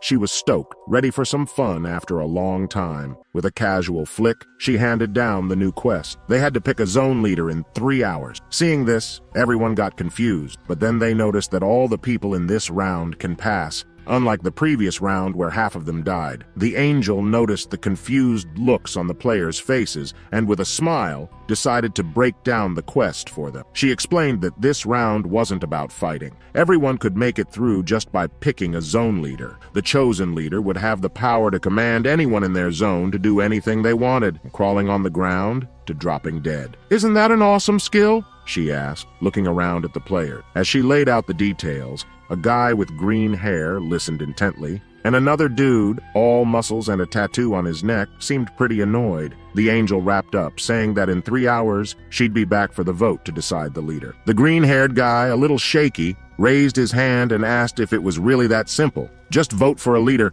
and they all get to live. The angel's grin went a bit wicked as she confirmed it. Just a vote, and then, bam, they'd all be back on Earth, safe and sound. Now, hearing this, everyone got happy and started to celebrate, saying this time no one is going to die. Ryu, from behind, remained with a serious face. Then the angel bid them good luck, and then she vanished, and the timer of 3 hours began. In the next moment, the remaining players were still happy, as no one will die today, except for Youngman. He was not. He was damn angry, and while grinding his teeth, he said he was ready to fight and kill some monsters. Seeing Youngman angry, his buddy panically said to him that just to let it go, as the angel will let them live if they just vote. So, why is Youngman complaining so much? Youngman, still angry, replied that he has used all his points to strengthen, and now he can't even beat the crap out of someone, and he is just too frustrated. Ryu watched Youngman from a distance, thinking to himself that in all his 99 lives, Youngman was always the same hothead. Ryu turned away, muttering that he'd sort out Youngman when the time was right. Then Ryu noticed everyone's discussion about whom to vote for and what to do. but Ryu said that is not important to him. Then, while walking toward the forest, he continued, saying he has an even more important thing to do, which is selecting a class, the class of a Grim Reaper, the god of death. And in order to do that, he has to reach level 10 in 3 hours. Just then, a goblin sporting a red hoodie appeared. Ryu's grip on his dagger tightened. He taunted the goblin, daring it to come closer. The goblin charged, and Ryu, with an emotionless face, cut through its neck as easily as a hot knife through butter. Then the system notified that he gained experience points with 15 gold, and all his stats increased by 1% because of the ruin of slaughter. Now, standing beside the fallen goblin, Ryu knew what he had to do. He had 3 hours to reach level 10 and choose his class. That was the only way his plan would work out. As another gang of goblins neared, Ryu readied his dagger. He couldn't help but smile, seeing the goblins approach like a kid waiting for a slice of delicious cake. And the next moment, Ryu started the one-sided slaughter of the goblin. Then, after an hour of bullying the goblin, Ryu wiped the blood off his face and checked the time. 1 hour down, he muttered to himself and flicked open his status window. He was surprised to see he had hit level 9 and racked up 8 stat points already, way quicker than he'd expected. Without a second thought, he chucked all his points into agility. Given his base stats were pretty much rubbish, and after living for 99 lives, his battle sense became so sharp that his body moves on its own during battle. To support his body, he needs agility. That's when Ryu noticed something and turned back with a serious look. Someone had been following him for a long time while he was caught up in the fight. Normally, he wouldn't bother with distractions since he was so focused on battling, but this was new. This hadn't happened in his lives, so he figured he better check it out. Then, with a serious look, pointing his bloody dagger toward the bush, Ryu said that he didn't know who they were, but now they had to show themselves. If they didn't come out, they better prepare for a painful death. As Ryu finished his sentence, a beautiful woman with messy brown hair panikedly came, both her arms raised up, saying she was here. Seeing her, Ryu realized she was none other than the actress he had met on the first floor, the one whose his little brother is a fan of, and Ryu started thinking why she was following him. Arin was just about to apologize and explain why she was following Ryu when suddenly someone else jumped into the conversation. It was a familiar figure, and it turned out to be that rude bodyguard from before. He quickly chimed in,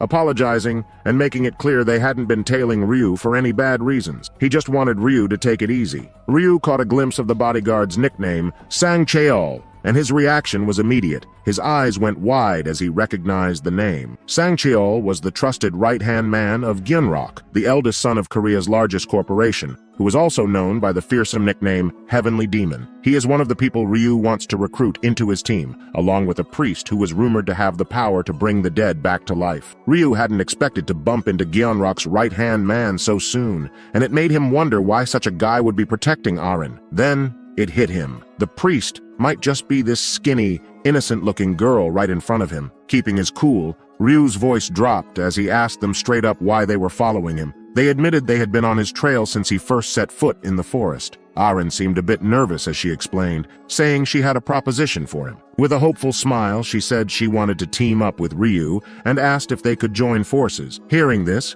Ryu smiled and replied that joining forces means both parties are helping each other. Arin shakily replied that it's true, and Ryu replied he doesn't see how they can be any help to him, so he doesn't want to join forces with them. With a rude tone, he continued that they should go and stop wasting his time with this nonsense and go back. With that, Ryu turned back, saying he doesn't have any desire to form a team, and started going deeper into the forest. Well, it was his way to get revenge from the bodyguard. Then, as Ryu left, the bodyguard was really annoyed, saying Ryu was really arrogant. But Arin, she just collapsed to her knees, wiped out, mumbling about how Ryu's vibe was intense, like he could take a bite out of her at any second. Then she continued, saying she really wanted to be on the same team as Ryu from the first time she saw him fight, but it didn't work out well. The bodyguard, still annoyed, said he already told Arin that strong people like him always have big egos, and they like to act alone, and they hate to work on a team. Now standing beside the goblin corpses, they thought about what to do in the remaining time before the vote, and they decided to hunt some goblins like Ryu to level up. Then, as they started to go deep inside the forest, we see someone following them from the bushes. Then the scene shifts, and we see Ryu mercilessly continuing to kill the goblins while the goblins try to run for their lives. After killing goblins for an hour, a group of gnolls approached Ryu, and seeing them, Ryu gave a big, bright smile, saying, "Looks like something delicious came on its own." Then, as the group of wolfmen attacked Ryu all at once, Ryu, with a single swing, slaughtered them like vegetables, and their torn body parts fell from the sky like rain. With that, Ryu finally reached level 10. The system notified Ryu that as he reached level 10, he could access the shop. Then, a hidden quest appeared, to change class before the voting began. If Ryu changed his class today, he would get a 50% discount on today's items in the shop. Ryu explained that everyone could choose what class they wanted after reaching level 10, but no one knew how to choose a class. For a warrior, one had to kill 30 monsters in under 1 hour, and one could become a berserker after battling monsters for 1 hour while constantly bleeding, and so on.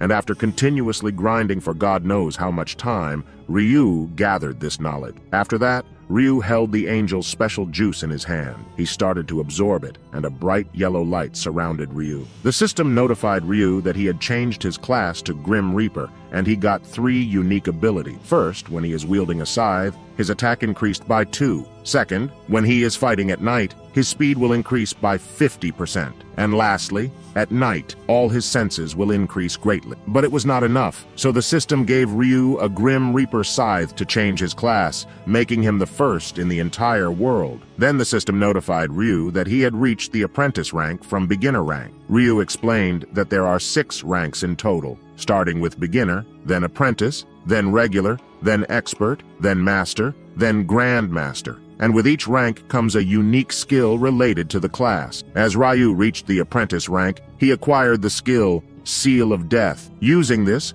he can cast a seal on a target and deal double the damage. After merging it with the 2x damage of his weapon, the Grim Reaper Scythe, he can inflict 4x damage. He also gained the skill Tracking, which enables him to find anyone's location as long as he remembers that person's face or nickname. Oh boy, I wish I had this skill to track my crush. Now fully equipped, the first person Ryu thought to use his skill on was Youngmin. He used his skill to track him, and the system notified him that Youngmin was 190 meters away, with an arrow indicating the direction. So Ryu started to follow the arrow with an amused smile. The scene changes, and we see a tired Auron struggling to stay on her feet. She collapses to the ground, and when she tries to stand up, her whole body shakes. She's hurting bad and tells her bodyguard she can't run anymore. The bodyguard, who's hurt himself and freaking out, helps her to her feet. She's standing there saying the arrow wounds are killing her. The bodyguard, still scared, throws out a guess, saying maybe if they can just last this 1 hour without dying, their real bodies won't be hurt. But before Auron can reply, they hear a voice that makes them freeze. It's Youngmin and his crew. Youngman's grinning like he's got the upper hand, telling them they're not getting away today. The bodyguard looks like he's ready to give up, thinking he can't die over this damn woman. He gets his dagger ready, though, because it looks like there's no choice left but to fight. Youngman sees the dagger and calls the bodyguard, an old man, asking if he really wants to go at it with them. He then points behind him, showing off how many buddies he's got, and asking the bodyguard if he's blind not to see them all. The bodyguard yells out, full of anger, wanting to know why Youngman's doing this and what he's gonna get from it. Youngman just smiles that creepy smile and says he's gonna get something really good, leaving them both shocked. Youngman continues, saying that he will take the woman behind him. As he's not interested in men, he can leave, and he won't do anything to the bodyguard. Youngman only wants that woman who looks like Auron, the actress. Then, Youngman's buddies, eyeing the woman who looks just like Auron, didn't care whether she was the real deal or not. In this world, where they can feel pain, they figured they could also feel pleasure, so they wanted to have some fun with Auron. Hearing this, Auron was struck with fear. Then Youngman tried to make a deal with the bodyguard, saying if he handed over Auron, he could walk away without a scratch,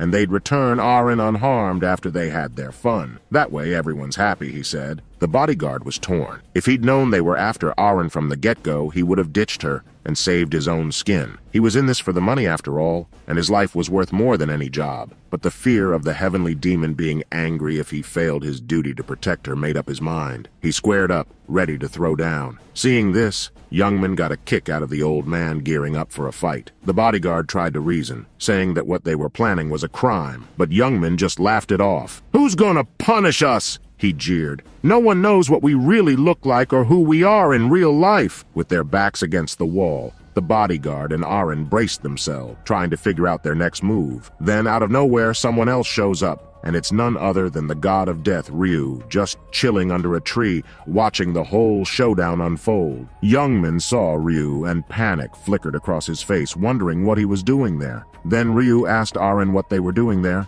but before they could answer, Youngmin tried to tell Ryu with his same attitude to mind his own business. Ryu cut him off midway, asking, "Did I ask you?" The bodyguard hurriedly told Ryu everything, how Youngmin attacked them, and that they wanted to have some fun with Aren. Hearing this, Ryu glared at Youngmin and asked if this was true. Youngmin, with his rude attitude, replied that whether it's true or not, Ryu should just mind his own business. Ryu had had enough of Youngmin's nonsense. With a deep voice, Ryu said whether it's his business or not is none of Youngmin's business, and he should mind his own business. With that, he summoned his red, bloody scythe with a terrifying aura, shocking everyone. Now, with one hand in his pocket and the other gripping his sizable scythe, emitting a bloody red aura, Ryu spoke in a deep voice. He made it clear that he wouldn't let Youngmin go unscathed, especially when he knew Youngmin's intent to harm someone. Aren and her bodyguard were left speechless, standing behind Ryu. Youngmin, grinding his teeth,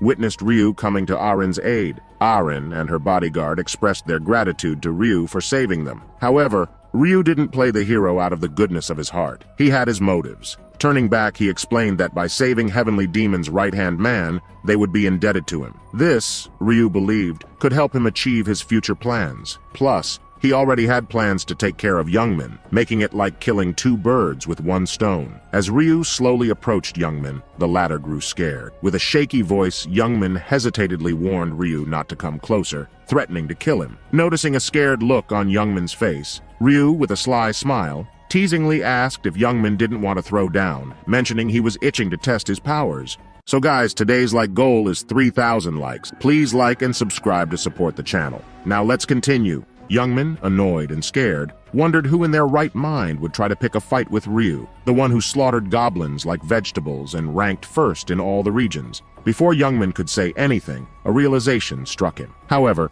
Ryu broke the silence, suggesting that if Youngmin was scared and didn't want to fight, there was one thing he could do. Youngmin, confused, asked what, and Ryu, arms crossed and a smirk on his face, replied that he should get down on his knees, beg for mercy, and bark like a dog. Only then would Ryu consider letting him go. Youngmin, bewildered, thought Ryu wanted to humiliate him in front of everyone. Turning back to glare at his buddies, he realized he couldn't do this. He couldn't beg in front of them. Now, Youngmin was really pissed, seeing Ryu's smiling face. Although he wanted to avoid fighting Ryu at all costs, for some reason, just looking at Ryu made him increasingly furious. Then he got an idea. Recognizing that he was no longer his previous self, he remembered how he punched the wall and destroyed it, showcasing his superhuman strength. Youngmin, thinking he could land a punch on Ryu if he tried and then mercilessly kill him. Then he started to laugh arrogantly, addressing Ryu as a bastard. He prepared his fist to strike Ryu, leaving his buddies wondering what was about to happen. Now Youngmin slowly approached Ryu while stretching his arms, saying Ryu shouldn't have messed with him, and now Ryu will die because of his arrogance. Then we see Youngmin getting happy with a sweet face, thinking he is slowly coming toward Ryu, and just like this, he will land a punch to Ryu's face, and then he will make Ryu's face his punching bag. Then suddenly the red scythe from Ryu's hand disappeared, startling everyone. Again, with a confident look, Ryu explained that as Youngmin is fighting bare-handed, so he will also fight without any weapon, as people might think Ryu is bullying the weak, and the fight will be no fun. Now, hearing this, Youngmin got really pissed off. But Ryu had enough of Youngmin's nonsense, and in an instant, he dashed toward Youngmin, startling him. Then Youngmin prepared his punch, saying Ryu is an overconfident bastard as he stored his weapon, and now is dashing toward him like a sitting duck, and because of that, he will die. With great force, he swung his punch toward Ryu's face, but Ryu dodged it effortlessly, and in return, gave a devastating kick onto Youngmin's stomach. Youngmin flew backward, heavily injured. Now Youngmin was in immense pain, lying on the ground, holding his hand, groaning and trembling. However, he didn't stop cursing Ryu. At this point, Ryu had had enough of Youngmin's cursing. Before Youngmin could do something, Ryu kicked Youngmin's face, stating that he had heard more than enough cursing, and his ear would rot if he hears more. But Ryu didn't stop there. Before Youngman could stand and think about what to do, Ryu grabbed Youngman from his collar and started punching Youngman's face like a punching bag. Now,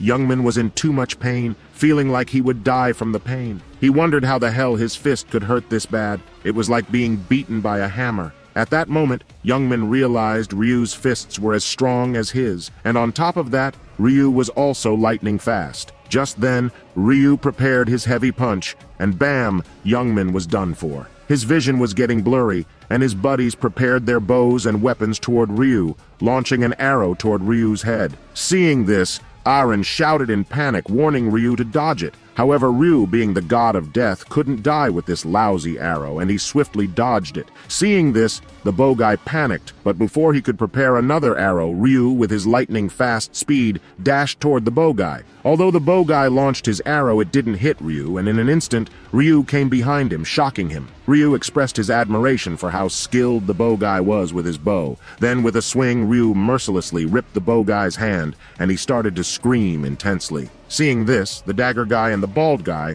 although scared, also started cursing Ryu. With that, they rushed toward Ryu with their daggers. However, Ryu, with a gleeful smile, used his skill, Seal of Death, and a red eye with a skull appeared on the bald guy's head, increasing his damage by 2x. With his scythe, his attack increased by 2, and with a single swing, he chopped off the bald guy's both legs. The bald guy fell to the ground in agony, screaming and groaning. Seeing this, the dagger guy was just too scared. He felt like he would pee in his pants. Then, Ryu dashed toward the dagger guy, with a serious face, stating that as they were holding weapons trying to kill someone, they must also be prepared to be killed by someone with a weapon. Again, with a single swing, like cutting a carrot, he chopped off the dagger guy's hands, leaving him in unimaginable pain with a terrified look on his face. Meanwhile, Ryu was satisfied, seeing that by using Seal of Death and adding it with his scythe, 2x damage was enough to penetrate the armor. Now the bow guy, the bald guy, and the dagger guy all were lying on the ground, screaming and crying in pain,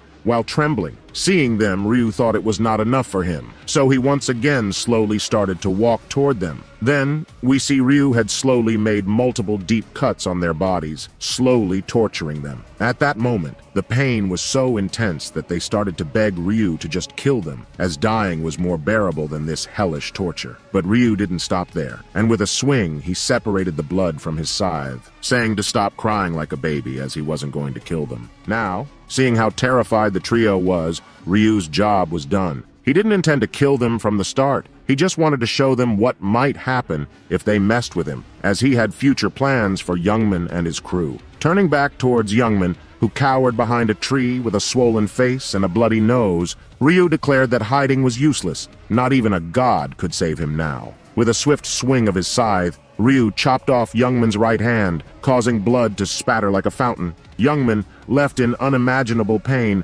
wore a horrified expression. Ryu, coldly observing the scene, reminded Youngman not to be a crybaby. Compared to the pain they inflicted on him, it wasn't even close. Another ruthless swing of the scythe severed Youngman's other hand. But Ryu's brutality didn't end there. Ryu began to mercilessly torture Youngman, shocking even the bodyguard. Seeing this, the bodyguard was too shocked, his eyes wide open, not knowing what to do. He thought Ryu was just too ruthless, as he couldn't believe how mercilessly Ryu chopped their body parts like it was nothing. Even when they lost the will to fight, Ryu continued torturing them until they begged for death. Then continued, saying others might feel he is too ruthless, but he liked this type of people. As Ryu was chopping off Youngman's other leg, the bodyguard was in awe, seeing the ruthless Ryu. He was in love. The bodyguard was still lost in his daydream when Ryu's voice abruptly woke him up. After the brutal torture session had concluded, Ryu strolled casually toward Ahrin and the bodyguard, inquiring if they were okay. They responded with a bit of panic, expressing their gratitude to Ryu. Pointing his thumb nonchalantly towards the incapacitated Youngman and his crew, Ryu remarked that they didn't need to worry about them. They were in a condition where they couldn't even masturbate. Aaron and her bodyguard bowed their heads once again, thanking Ryu for his intervention. Curious, Aaron asked what would happen if Youngman and his men died due to excessive bleeding. Ryu bluntly stated that if they died, they die, comparing them to wind beasts. Observing Ahrin's compassionate nature, Ryu realized she might struggle in this harsh world. However, the bodyguard interrupted Ryu's thoughts, questioning why he let Youngman and his men live. He argued that killing enemies was better to prevent potential future problems. Hearing this, Youngman grew terrified, but Ryu, with a knowing smile, found the bodyguard intriguing, as he knows exactly what type of world it is turning into, and only these types of people will survive longer in the future. Then, Ryu said the reason he didn't kill those guys was simple. Killing them would not bring any benefit to him. The bodyguard was a bit confused and asked if they might seek revenge in the future if left alive. Ryu glaring at them, who were so terrified that if Ryu even clapped his hands, they might shit their pants. Ryu, with a smile on his face, asked the bodyguard does he think these guys had the will to take revenge, and if they wanted to, he was ready for a round 2 of torture. Then, Ryu elaborated further, explaining that mindlessly killing people would decrease the player population. Hearing Ryu's explanation, the bodyguard had a moment of realization. He grasped what Ryu meant. Fewer survivors in each round meant fewer available spots for people to pass. In that moment, the bodyguard's admiration for Ryu deepened. He saw Ryu not only as strong, but also incredibly smart, finding him downright amazing. Understanding the situation, the bodyguard sighed, declaring that he wouldn't pay attention to these useless trash. Once again, he thanked Ryu for his assistance, but then the bodyguard stopped Ryu, asking if Ryu could tell his real name or even his bank account name so that he could compensate him. Ryu didn't stop, and with a cold voice said, "No need." And just like that, he vanished into the deep forest. Now the bodyguard was left wondering. Ryu had just helped them, and didn't even ask for anything in return. He would have to report this to the heavenly demon. However, a groaning voice interrupted his thoughts. As he turned back, it was Youngman crying in pain. Seeing them, the bodyguard was too eager to kill them, but as Ryu told them not to, he somehow managed to control his anger. Then he spit on Youngman's face, saying, "Disgusting," and they left. Then, the scene shifts, and we see all the players arguing about whom to vote for. They started fighting among themselves, creating a chaotic situation. Suddenly, a voice cuts through the chaos, and it's the green-haired guy. With a serious tone, he stated that only 2 hours were left, and fighting wouldn't bring any good to them. Hearing this, other players asked what they should do and if he had any solution. The green-haired guy confidently said he indeed had a plan, shocking everyone. With a smirking face, he thought that people are just too foolish, easily falling for his skill. We see all the players with hypnotic eyes following the green-haired guy, who gave an evil smile. Then we go back to the past to see what this green-haired guy's ability is. His unique skill is named Rune of Persuasion, and using this, when he talks to someone, there are high chances that they will obey his words. Initially, when he got this ability, he was angry, thinking about how he could fight using this seemingly useless skill. However, to test it, he saw a woman struggling to fight 3 goblins. He started shouting that the woman was in grave danger and that they should help her. As soon as the other players heard his words, they started running toward the woman to save her. He realized how deadly his skill was. Just by communicating with someone, he could manipulate their minds to do whatever he wanted. Now the task of becoming the zone leader was a piece of cake for him using this skill. Then the green-haired guy said they first have to decide on some candidates, so they can narrow down whom to vote for, and they will select 5 candidates. Hearing this, the players said it's not a bad idea, and they don't think they have any better idea than this. Now, the green-haired guy started to laugh, thinking his plan is going smoothly. The crowd was in deep thought about which 5 people to choose, and the green-haired guy was seeing this, enjoying the show as he knew he would be there as one of the 3 candidates. Now the players started to see him as a reliable guy. Just as he thought, someone from the crowd said he wanted the green-haired guy to be one of the 5 candidates, and following him, others also started saying yes. When all the players were fighting, not knowing what to do, he was the one who guided them, so he could become a good leader. Hearing this, the green-haired guy tried to act like he didn't expect anyone would have said his name, saying he is not capable enough to be a leader. But all the players started to praise him, saying he has the qualities of a leader. From inside, the green-haired guy was just too happy, thinking about how foolish all these players are, easily getting manipulated. Then he said if all the players are saying so, although he didn't want to, he will become one of the candidates. The remaining 4 candidates went like this. They selected Black Scythe, who was ranked first. Then a guy named Life is a Documentary, who was ranked second. Then the green-haired guy said, as all the candidates were selected, now he will start with a warm and kind smile. He said that if he becomes the zone leader, but before he could finish his sentence, Life is a Documentary intervened, saying this is all bullshit. As the green-haired guy turned back, he saw a muscular guy with a tattoo on his neck cleaning his ear with his pinky finger. His name was Life is a Documentary, the second-ranked guy in the zone. With an angry face, he said he can't listen to his bullshit anymore. Hearing this, the green-haired guy, with a serious face, started to say that his use of words was too harsh and people like him would not become good leaders. But Life is a Documentary got furious, saying he is not here to listen to a lecture, especially not from a weak, pathetic guy like him who looks like he still drinks his mommy's milk. Now hearing this, the green-haired guy got a little angry, but he was also shocked, thinking if his skill was not working on him, and if that's the case, then that means his level is higher than his. Life is a Documentary started to threaten the players, saying if they don't vote for him, he will kill everyone. Now hearing this, the green-haired guy laughingly started to lecture him again, saying, does he really think people will listen to him if he threatens them and chooses him as the leader? But before he could finish his sentence, Life is a Documentary's blood was boiling in anger. Suddenly, in a slash, he slashed the green-haired guy's neck and blood splashed everywhere. At first, the green-haired guy didn't realize what happened, but then, holding his neck in immense pain, he was trying to say something, but words were not coming from his mouth. And just like that, the green-haired guy died. Now, Life is a Documentary, blood on his back and clothes and with a serious expression, said he doesn't like when someone lectures him, and if they don't vote for him, they'll also die like this piece of shit. Seeing this, all the players started shouting and panicking, saying he killed the green-haired guy and he is a psycho. Hearing this, Life is a Documentary pointed his bloody dagger toward the players and with a deadly look said, so what if he killed him? And if someone has any issue, he can come forward, and he will treat him very well. The people who got manipulated by the green-haired guy, still a little hypnotic, started saying, Life is a Documentary is a psycho, and they will never vote for him. Now hearing this, he let out an evil smile.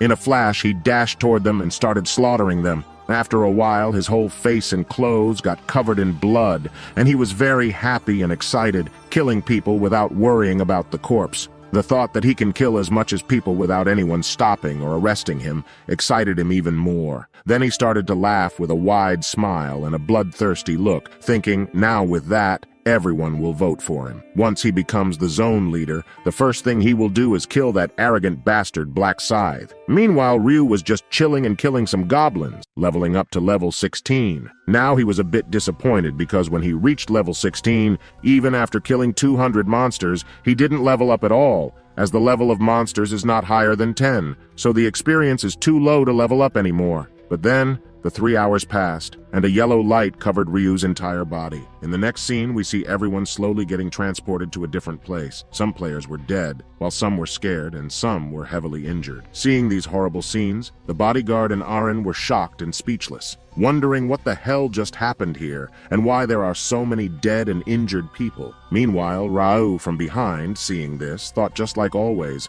Life is a Documentary took the leadership role again by killing and threatening people. Seeing Life as a Documentary, Ryu himself admitted that he is a natural-born fighter and is very strong, but his personality was that of a psycho. He continued, seeing his bloody face, that it's a good idea to get rid of a time bomb like him. But then he said it's not the right time to do so. Life is a Documentary called Ryu arrogantly, saying he was waiting for him. Ryu asked what he wants, and Life is a Documentary said not much. With an arrogant smile, he said he wants Ryu to become his underling and work for him. Hearing this, Ryu gave a neutral expression, asking why he should work under him. Life is a Documentary, confidently spinning his dagger, said it's because if Ryu doesn't work under him, he will kill him. Hearing this, Ryu gave a little chuckle, startling him. Then, with a serious face, he said, so Life is a Documentary wants to fight with Ryu. Ryu chuckled a little and said, now that he is in a good mood, if Life is a Documentary gets on his knees and begs for mercy, Ryu might let it slide. Whatever he said, the musclehead got a little confused, saying he is the one who is going to kill Ryu, so why should he beg for mercy? He started to threaten Ryu again, but Ryu had enough of this, cutting him midway and asking if Life is a Documentary doesn't understand Korean. With a terrifying red aura, Ryu summoned his black scythe and said he thinks once he chops off one or two of his limbs, then he will understand what he is saying. Seeing Ryu and his terrifying aura, the musclehead got scared and panicked, realizing he messed up with the wrong guy. Ryu, on the other hand, tauntingly asked the musclehead why he's not answering, or if he forgot how to talk. Hearing this, the musclehead gritted his teeth and introduced himself as the gang leader of Jungsik. Shouting, he said he's not scared because of some toy Ryu was holding and that he's ready for a fight. Ryu, with a small smile, explained that he's brave for sure, but he can't kill him here. He wants the musclehead to become the zone leader because he plans to use him in the third round. As the musclehead was ready to attack with a sparkling sound, the angel appeared from the sky. Ryu said the musclehead is lucky, turned back, and advised him to pick his opponents carefully next time if he wants to live a longer life. With that, he took back his scythe and left the insulted musclehead behind. Feeling a bit relieved, the musclehead explained that the pressure from Ryu was too enormous. He felt like he could just die from fear. Then, grinding his teeth in anger, he vowed that once he becomes the zone leader, he will kill Ryu mercilessly, slowly torturing him. Now the angel noticed that the humans killed each other and died, but said it's none of her business. With a flick of her finger, she started the voting quest. The timer started at 5 minutes, and they could vote for whoever they wanted by looking at the person for a while. They had to say the word vote in their minds, and whoever didn't vote in this 5 minutes would die. As soon as the timer started, the musclehead stood proudly, thinking about what he would do once he became the zone leader. However, his pride took a hit when he noticed a girl not looking toward him. He threatened her, saying he would kill her if she voted for anyone else. She retorted, saying she already voted for him and didn't want to stare at some musclehead with blood on his face. The musclehead, true to form, shouted that anyone not looking at him would die. When the 5 minutes were over, the angel with a kind smile announced that it was time to reveal the results. A big screen appeared with the names, and although the musclehead was in the first rank, he only won by a few hundred votes. Ryu, on the other hand, got a whopping 2077 votes. Furious, the musclehead started searching for people who didn't vote for him. However, the angel announced that Life as a Documentary was ranked #1, making him the zone leader. With a clap, the angel handed over the position to the musclehead, who smirked, thinking that a little longer, and he would make Ryu regret. But before he could dwell on it, something caught his attention. Checking his skill window, he noticed that he could only command 10 people in total, and it was a one-time use skill. After he used it on 10 people to follow his command, he would no longer be able to use this skill, and it wouldn't work on players with classes. This revelation left him devastated. The angel, with a mischievous smile, continued, saying the round was not over yet. There was a hidden quest, and hearing this, everyone started to panic. Then, a quest window popped up, explaining that they could obtain a class after acquiring a class-related item, leaving everyone confused about what this meant. The angel then explained that they would have completed this quest if they had reached level 10 before the vote began. Hearing this, a man scratching his head asked how he could kill monsters when there were no monsters around. The angel's facial expression became a little intense and angry as she said, "There were monsters everywhere. It's just that they were too lazy and scared to find them." The angel continued, revealing that a total of 80,000 people worldwide had acquired a class in the second round before the vote. She also mentioned that someone from their zone had achieved this feat. Everyone was shocked and asked who it was. With a flicker of her hand, the angel displayed a big system window with all the information. There, Ryu was ranked 1 in the entire world and was the first to acquire a class, followed by Heavenly Demon. As everyone stared in amazement, not only did Ryu get a class, but he was the first in the world to do so. On top of that, his class name was Grim Reaper, the god of death. While whispers circulated about Ryu, he stood casually with his hands in his pockets, just chilling. Now, upon seeing the words, Grim Reaper, the god of death, everyone was shocked and began gossiping about what kind of class that could be. Some commented that just the name itself sounded incredibly powerful, and they wondered if that's why Ryu was wielding that massive scythe. Amidst the gossip, the musclehead was getting annoyed because his plan was to use his zone leader skill to control Ryu and beat him into a pulp. But who would have known that Ryu had obtained a class from who knows where? So guys, today we have 4,500 likes. Please like and subscribe to support the channel. Now, let's continue.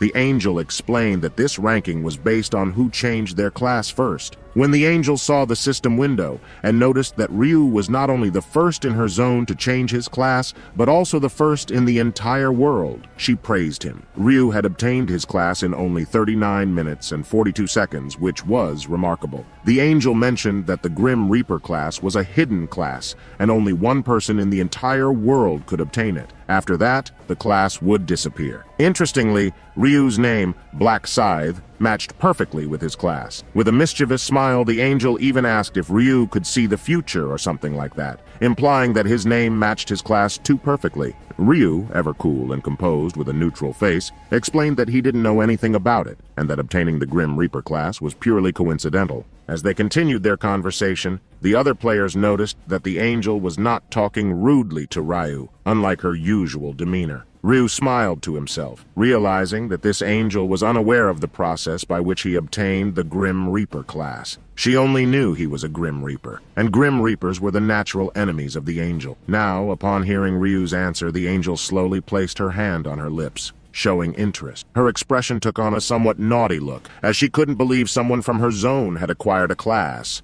This meant that Ryu would be the only one unaffected by the zone leader's skill. Hearing this, all the players got a little confused and began asking what she meant. The angel decided to explain everything related to this with a warm smile. She clarified that the zone leader's skill, authority, would not work on people who had obtained a class. This meant that the musclehead would not be able to command Ryu. She also added that she forgot to mention the most important information. The zone leader could only use their skill on 10 people, and it was a one-time use skill, not an unlimited one. After hearing this information, a chilling silence fell among the players. Meanwhile, the musclehead was greatly annoyed, and he cursed the angel, wondering why she had revealed this to everyone. He even muttered, "Is she a bitch?" The angel responded by saying that the fastest player to receive a class should receive a deserving reward. With a flick of her finger, she granted Ryu 2 rewards. The first was a low-rank armor selection coupon, and the second was a mysterious chest. Ryu wasted no time and immediately opened the armor selection. In front of Ryu, 3 different armors appeared: a plate armor, a leather armor, and a mage's robe. Without hesitation, Ryu selected the leather armor, as it would provide some durability without hindering his agility. Next, Ryu opened the mysterious chest, revealing 3 options: 3x experience boost for the round, 3,000 gold, and some information related to round 3. Ryu contemplated his choices, considering that in round 3, monsters would rain from the sky. Therefore, he decided that the 3x experience boost would be the best choice to help him level up. The angel announced that the round had ended, and they would reconvene for round 3 next month. As everyone slowly began to vanish in a bright yellow light, the angel's tone turned creepy as she expressed her anticipation for the next round and the expressions on their faces. With that, the round came to a close, and the system notified that a total of 873,500,205 people had survived this round. In the next moment, we see Youngman panicking, waking up with heavy breathing and drenched in sweat. He first checked his trembling hand, which seemed to be fine, and then his other hand and legs, confirming that they were all intact. This gave him some relief, realizing that as long as he didn't die in that world, no harm would be caused to his real body. With a serious expression, he vowed that in the future, even if God asked him to act rudely in front of Ryu, he would not behave that way again. He didn't want to experience the pain and fear he had felt today ever again. The scene shifts, and we see the bodyguard trying to comfort Aren, who is sitting on her sofa while holding a cup of coffee. She's once again terrified because of what happened, but mentions that this time she didn't do anything. It was all thanks to the bodyguard and Ryu that she was safe. Despite her fear, she smiles and expresses her deep gratitude to the bodyguard, thanking him from the bottom of her heart. The bodyguard, a bit hesitant and shy, replies that he's just doing his duty, which is to guard her body, so it's not a big deal. Aren's expression turns a little sad. She really wanted to express her gratitude to Black Scythe from the bottom of her heart, and asked if there was any way to do that. The bodyguard explains that since they don't know Black Scythe's real name or what he looks like, there's no way to find him. He adds that he thinks Black Scythe doesn't want his real identity revealed, as he even refused to share his bank account number, which could have led to discovering his true identity. Hearing this, Arin becomes genuinely sad, realizing there's not much they can do, even though she desperately wants to meet him. The bodyguard suggests an idea. If Arin really wants to show her appreciation to Black Scythe, she could consider giving him a meaningful present when they meet in the third round. Arin agrees that it sounds like a good plan and promises to think of something that Black Scythe will definitely like. The bodyguard advised Arin to eat, get some rest, and relax, assuring her that he would see her the next morning. With that, he left her place. As he was about to step into the elevator, his phone rang, and to his surprise, it was none other than the Heavenly Demon on the line. The bodyguard congratulated the Heavenly Demon on obtaining the Dark Knight class.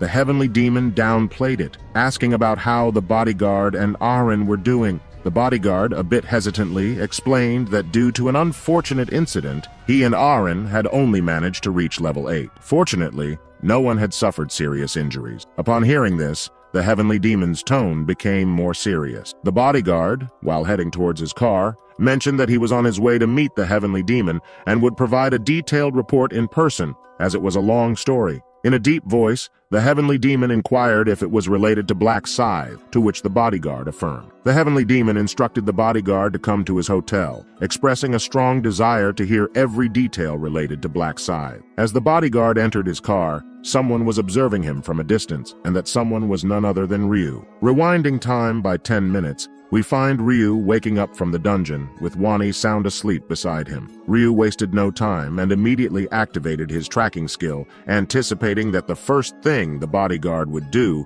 was report everything to the Heavenly Demon. Ryu prepared himself to follow the bodyguard's trail, taking advantage of Wani's deep slumber. Returning to the present, Ryu sported a satisfied smile, knowing that his hunch had been correct, as the bodyguard was indeed heading straight to the Heavenly Demon. The scene shifts to a dimly lit night under the full moon, where the Heavenly Demon stands on his balcony, gazing at the city below. He's enjoying the peaceful moment and remarks that nights like this are perfect for work. With that thought, he turns away, knowing that he will soon receive a report about Black Scythe and then get to work. After a while, he sits down on his sofa, waiting for the bodyguard to arrive. He can't help but wonder about this mysterious figure, Black Scythe, who holds the #1 ranking in the entire world. Anxious thoughts occupy his mind, and he begins tapping his fingers on the table, contemplating whether Black Scythe had attacked the bodyguard and Arin. In the midst of his anxiety, he slowly raises his hand and declares that if Black Scythe